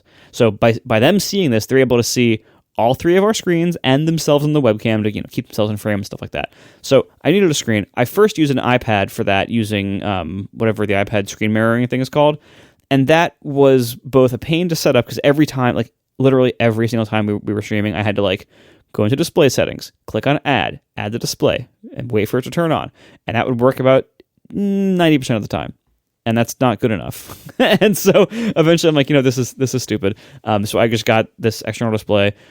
First got one that was some no-name from Amazon, and it was garbage. It kept flickering.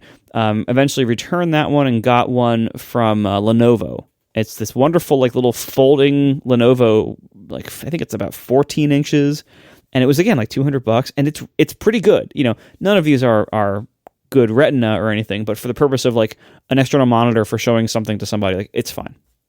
So the Lenovo one's great. So that's our monitor. But anyway, so that's port number 3. That's all my ports, right? So I have one of my USB-Cs going to the Thunderbolt hub with most of the stuff on it. One USB-C going directly to the third Elgato capture thing, because it won't work through the hub for who knows why.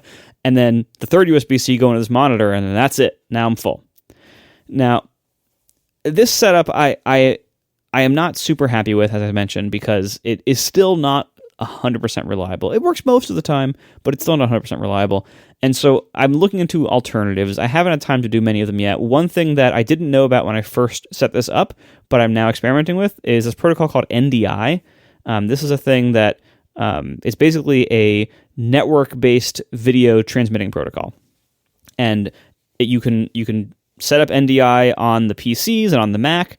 This free package called NDI Tools that basically allows you to send and receive video between computers on the network, and it can do things like capture the screen as one of the video sources and then send that over the network. It can capture the PC's local webcam.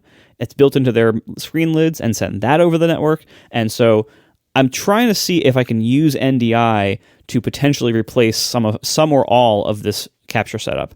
The audio is a whole separate thing. That's all running into a mix pre with auto mixing, and we all have headsets. It's a whole thing. That's my thing, you know. But anyway, the video is the real challenging part here. So anyway, I'm looking into using NDI for some of it. I also have considered other options. So for instance, right now I'm capturing 3 HDMI streams, you know, at their right, you know, at whatever it is, you know, 1080p probably, and then shrinking those down for display in OBS. Well, you could also, there exist these boxes that are basically HDMI multiplexer boxes that, you know, like what you use for like a security camera kind of viewer, where like if you want to convert 4 inputs into a 2x2 grid on the screen, there's a piece of hardware that will do that for you for like $100. So one thing I could do is put one of those, have all of the computers going into that, and then only be capturing from one Elgato capture dongle thing. And that would probably make it more reliable. There's other challenges with those, but they're minor, so I could probably get around that. That's one option. Another option is I could upgrade to better capture gear that is made to capture multiple streams at once and that is somewhat good. And that would probably involve some kind of PCI Express card in a Thunderbolt enclosure. That's its own can of worms that I'd rather not necessarily tackle if I don't need to, but that's an option as well. So these are things I'm looking at. I love the idea of having more pro-grade hardware to do this. However, pro-grade audio hardware is one thing. Pro-grade video hardware is a different ballgame.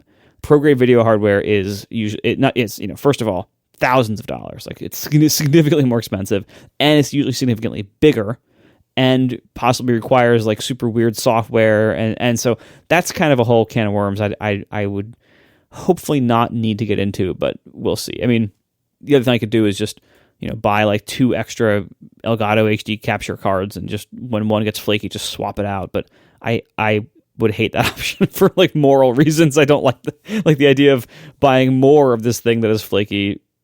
Is not, I mean, I guess that's my plan for my HomePods, but I guess I'd rather, I don't love that solution. So we'll see. I'm hoping I can alleviate enough of the bottlenecks with NDI that maybe I can then, you know, simplify things a little bit further. So we'll see. I'll play with it. I'm kind of surprised on your, because I watch some video game streamers or whatever, and I suppose they're not doing 3 people like you are or whatever, but there are people who essentially do this for their living, and I can't imagine them dealing with flaky setups. You know what I mean? Like, especially if you've been doing this for like a decade and is your main career, like inevitably those people must eventually find a solution that is actually reliable, because like, you know, they're streaming for 8 hours a day. It's just, they're not going to tolerate dealing with that. Like so do all of them have, you know, big tower PCs with internal video capture cards? Maybe. Maybe their situation is just so much simpler than yours because, you know, they're just one person who is capturing and streaming themselves, and they're not capturing and streaming 3 people, but they do multi-stream stuff with other people sometimes. So I do wonder what the state of the art is there. I know Elgato is a name I hear come up a lot, and maybe does Elgato make an internal card? Maybe that's why I hear it as well, like a capture card for PCs. I don't know. I think it's, you know, I'd be going to like Blackmagic or something like one of like the pro companies like that. Yeah, but I have to think it may be Blackmagic, but I have to think though that despite the existence of extremely wealthy and extremely knowledgeable streamers, there's this sort of whole middle ground of streamers who do not have bazillions of dollars and nevertheless stream, you know, hours and hours every single day. So there must be some kind of consumer grade solution that is eventually reliable. So I have some faith that you can in some way solve this without moving to quote unquote pro equipment, because I just don't think that streamers are doing that. Or most of them are doing that, but they just don't have the money to, right? Like you don't make that much money on Twitch streaming unless you're one of like the big top 100 people. Yeah, I mean, I think though you're right. Like part of it is that most people don't have 3 people in one room, and most people probably are not trying to run it off of a Mac, And yeah, that could be part of it. But honestly, though, it's fine. Like the part that runs on the Mac seems to be rock solid, reliable. Like the OBS runs great on the Mac; it's totally fine. That's not something I've heard from people. OBS runs great on the Mac is not a phrase that comes up a lot on the internet. Well, it does for me. I mean, because maybe keep in mind, like what I'm giving OBS as a task is actually somewhat easy in the sense that it doesn't have to capture anything on the Mac. Like it's not capturing the Mac screen. It's not like it's only taking inputs from USB devices and arranging them into a video signal and transmitting that. And so maybe I'm giving it an easy problem, but that's been fine. I mean, but the PC streamers, I think a lot of them are, almost all of them, I think, are just one computer, probably running the capture on that computer. So it's a computer capturing its own screen. Yeah, they're not doing multiple people most of the time, but I think most of them do have at minimum 2 computers. And maybe it's because they're doing capture on another computer, but often it's because they have like a computer for doing like video stuff, and then they have their gaming PC, and they're not the same machine. You know? Yeah, maybe. Or they want to like be able to see OBS running on its own thing and have independent control. So, but yeah, so it's simpler than what I'm doing is hard mode here. And for a home setup, and also because this is effectively in our kitchen, I also don't want like a desktop computer to be involved. I don't want a whole bunch of gear if I don't have less gear here is better because of the setup. Like I would love for this to be a little more portable or just take up a little less space and be less complicated, have fewer individual parts that can break or flake out. But ultimately, like this is one of those things where like if you have one Elgato HD60S plugged into a computer, it probably works fine most of the time. But once you want to have 3 of them working at the same time, and then by the way, you have to involve a Thunderbolt hub because you don't have 3 USB ports on your computer. Like there's so many more complexities there, and it's one of those things where like these products were clearly designed and tested mostly for simple use cases. And then when someone like me comes in like, how about I just buy 3 of them and use them at the same time? Everyone's like, I don't know, maybe we shouldn't officially support that, or using.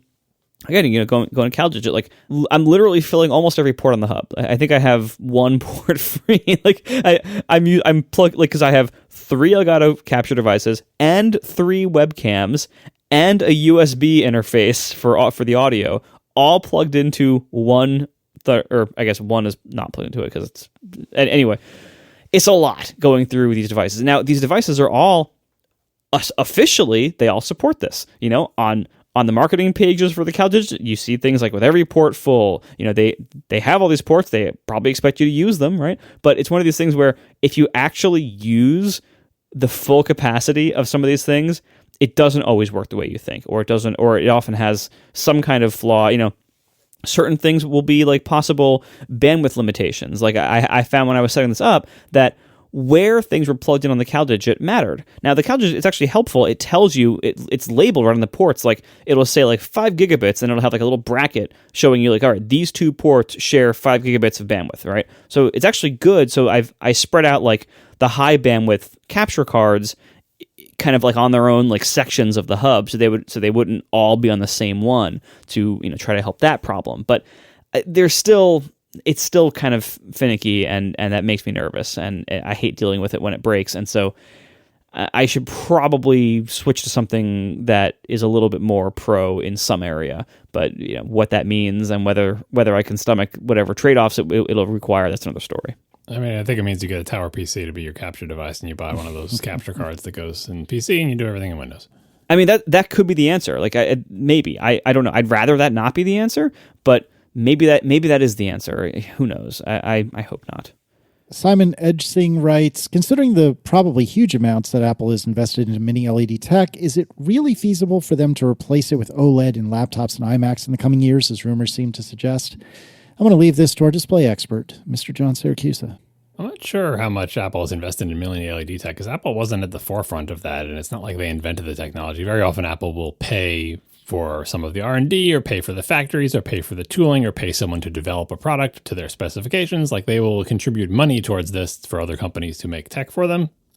But I'm not actually sure how much they did that with mini LED, because they weren't really first to market with that. But in terms of replacing it with OLEDs, The problem that OLED has now is there are no OLEDs that can match the maximum brightness of even the laptop, the 1600 nits that you get out of the XDR and you get out of the MacBook Pro screens. That OLEDs, no OLED can reach that. Even on a 10% window, OLEDs can't reach that. They just can't get that bright. And that's with like unlimited power plugged into the wall. I'm not even sure how it would be for OLEDs in a laptop type scenario. So right now, it's not feasible. But in the coming years, I mean, it's kind of it's a race and screen technologies. QD OLED has the potential to be brighter than the current crop of OLEDs. Again, I don't know how well that would work in a laptop, but still no existing QD OLEDs can get up to 1600 nits. And it's not like 1600 nits is the limit. I think there is more room. Like some video sources these days are mastered to 4000 nits. There's nothing that you can buy in a consumer level that can display 4000 nits. So everything is sort of display mapped down to, not display mapped, what is it called? Something starts with the dynamic tone map. There we go. It's tone mapped down to scaled down to the right thing or whatever. But the point is 1600 nits isn't the limit. So I think there's still some legs in mini LED that OLED may or may not be able to catch up with. It doesn't mean that OLED is going to be useful stuff, because in scenarios where you don't need that kind of brightness, like the Apple Studio display, for instance, only goes to 600 nits, and even then only on a small window. If you do a full screen, it's I forget what the thing is in the Apple Studio display. I think it's maybe like 100 something nits, 200 something. OLED can match that right now, but of course it would be more expensive. But I think there is the possibility to go to OLED in scenarios where you don't need the super high maximum brightness. And then to go beyond that, we have to find out which technology eventually reaches and surpasses 1600 nits that's not mini LED. And by the way, the reason you don't want mini LED is because of blooming. It has regions of backlight that are much bigger than pixels, whereas OLED lights up individual pixels, so you don't have to worry about, if you have a black star field and you have a white pinprick of a star, mini LED has to light up an entire 1 inch by 1 inch or 1 centimeter by 1 centimeter or whatever square of light behind that pinprick of a star. And so the pinprick is really bright, but also around the star, you get a little bit of bleed through what's supposed to just be black space. Whereas OLED doesn't have that problem. It will literally only turn on the 2 or 3 pixels that make up the star, and the other pixels will be off and not producing any light. So OLED has that ability. So does micro LED, where every single little pixel is its own tiny little LED. If that technology eventually becomes feasible in consumer-sized displays and also has high brightness, that is another contender. But in the next few years, I don't see OLED sweeping across Apple's product line, especially considering how conservative Apple has been on screen technology. On the Mac, there are no OLED Macs, and practically speaking, there are really no extremely popular OLED screens. The QD OLED Alienware Dell thing is like the first pretty darn good OLED-based display, and even that because of the whatever it is, the arrangement of subpixels on it is a little weird, so you probably wouldn't want to use it as a computer monitor. It's good for as a gaming monitor if you're just playing a game or whatever, but when you use it to show text, at the very least, Windows seems to not understand the little, it's red, green, and blue subpixels are in like a little triangle shape, and Windows seems to not understand that they're in a triangle shape, so it tries to treat them like they're red, green, and blue in vertical stripes, like most computer monitors are, and it adds color fringes on everything. Not a problem for TVs, not a problem for playing games, but probably not the way you want to read text, at least until and unless operating systems can be updated to support it. So I think you probably got a 5-year wait to see something fully replacing mini LED on the screens that have 1600 nits Mac brightness or higher. Finally, John Yergatian writes, if the Studio Display had been released alongside the Pro Display XDR, would John and Marco still have chosen the XDR? This is a great question, which I have a feeling will have a very boring set of answers, but this is a really good one. So let's start with Marco. Would you have bought the Pro Display XDR, or would you have just bought one or multiple Studio Displays? I would have only bought the Studio Display, and I kind of am happy it ended up the way it did. I am so happy with this massive canvas of screen space that I have with the XDR that even though the price was very hard to swallow, I actually really enjoy it. And so, but no, to answer the question, if the Studio Display had been available when I wanted to buy a monitor, I would never have bought the XDR. John? Yeah, I would have bought the Studio Display, no question. And I'm not as happy as Marco as it turned out the way it did, but in hindsight, as I said on past shows, I have really come to appreciate HDR when I do photo and video editing, given that so many of my photos come off of iPhones and all of my video comes off of iPhones, and they do use HDR and my monitor can display it. When at the time, if they had come out together, I wouldn't have known that. I wouldn't have cared about HDR at all. I would like Studio Display, no question, like not even close. In hindsight, I still would have made that choice because, come on, this thing is so expensive. It is not worth the extra size. And you only get used to the size once you have one. So if you've never actually had an XDR, you don't have to worry about that. But in hindsight, I would be disappointed because I would be like, okay, the Studio Display was the right choice. It's the thing I should have gotten. But the two things I would be disappointed about would be, one, it's not any bigger than the 5K iMac, so it doesn't feel like a big upgrade in terms of screen size. And two, I know that HDR exists. And then when the MacBook Pros came out and they had HDR, it would make me feel even worse because I'm like, oh, the laptops have it. The laptops have it, but my quote-unquote big desktop screen doesn't have it. That would make me disappointed, right? So, but the question is, what would you have done if they come out at the same time? Studio Display, no question. I mean, this no one should buy the XDR. It's too much money. It's ridiculous. Thanks to our sponsors this week, Squarespace, Sanity, and Linode. And thanks to our members who support us directly. You can join atp.fm/join. Don't forget that merch discount if you join. This is a good time to do it. Thank you, everybody, and we will talk to you next week. Now the show is over. They didn't even mean to begin, 'cause it was accidental. Oh, it was accidental. John didn't do any research. Marco and Casey wouldn't let him, 'cause it was accidental. Oh, it was accidental. And you can find the show notes at atp.fm. And if you're into Twitter, you can follow them at CASEYLISS. So that's Casey Liss, MARCOARMENT, Marco Arment, SIRAC, USA Syracuse. It's accidental. They didn't mean to. Accidental. Tech podcast so long. I talked about my Sonos Roam when I got it, right? Did you? Wait, you have a Sonos Roam? Yeah. You spent $400 on a portable speaker? I did not. Oh, you got it at a discount. I got That's a 50% discount, baby. I spent $200 on a portable speaker that's waterproof, and I bring into the shower with me, and I like it. You bring it to the shower? Jesus. Yeah, I'm literally bringing it. It's waterproof. It's huge and heavy. And No, you're not thinking of the right. Am I thinking of the wrong product? the Roam. Sorry, I was thinking of the Move. Never mind. Yeah. The Roam is much smaller. The Roam is like a Toblerone bar. Yeah, the same way you feel about the people who took the defrost button off your Tesla thing, I feel about the people who designed the physical interface to the Sonos Roam. Like, as a speaker, it does what it's supposed to do. And it sounds really good, doesn't it? No. The software is fine. No, it doesn't. Oh, I feel like I've heard one of these. It's small. The Sonos Roam. fine. If you ever had one of those like $50 Bluetooth portables things, it's similar. No, it's better than that. Because I replaced one of those $50 Bluetooth ones within the Roam is way better sound. I'm just listening to the podcast, so I don't care. But it's pretty good. But boy, the physical interface to that thing, I just do not know what people are thinking. Like the one that drives me the most crazy is I don't know what you want to call it, but there's a physical button that functions somewhat as a power button. But as you noted, it's shaped like a Toblerone, so it's triangular in cross section, right?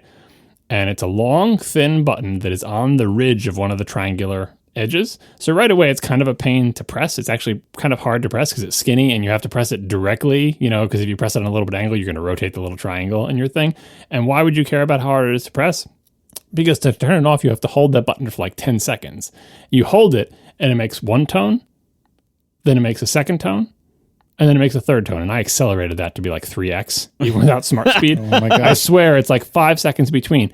And if you do not keep holding it between there, you failed the sequence. And then it like starts over. And it's surprisingly, you have to press it really hard and it can't wiggle in your hand, because if it wiggles a little bit in your hand because it's triangular, it's like, for God's sake, people, a power button. I was going to say that when you said you had to unplug your HomePod. I'm like, gee, why didn't you just turn the power on and off? Oh, because there's no power button. Just like there's no power button on the Apple Studio Display. And there's no power button on the $5,000 XDR. But yeah, no, the power button is just a crime against humanity. And why do I have to turn it off? Why don't I just let it go to sleep?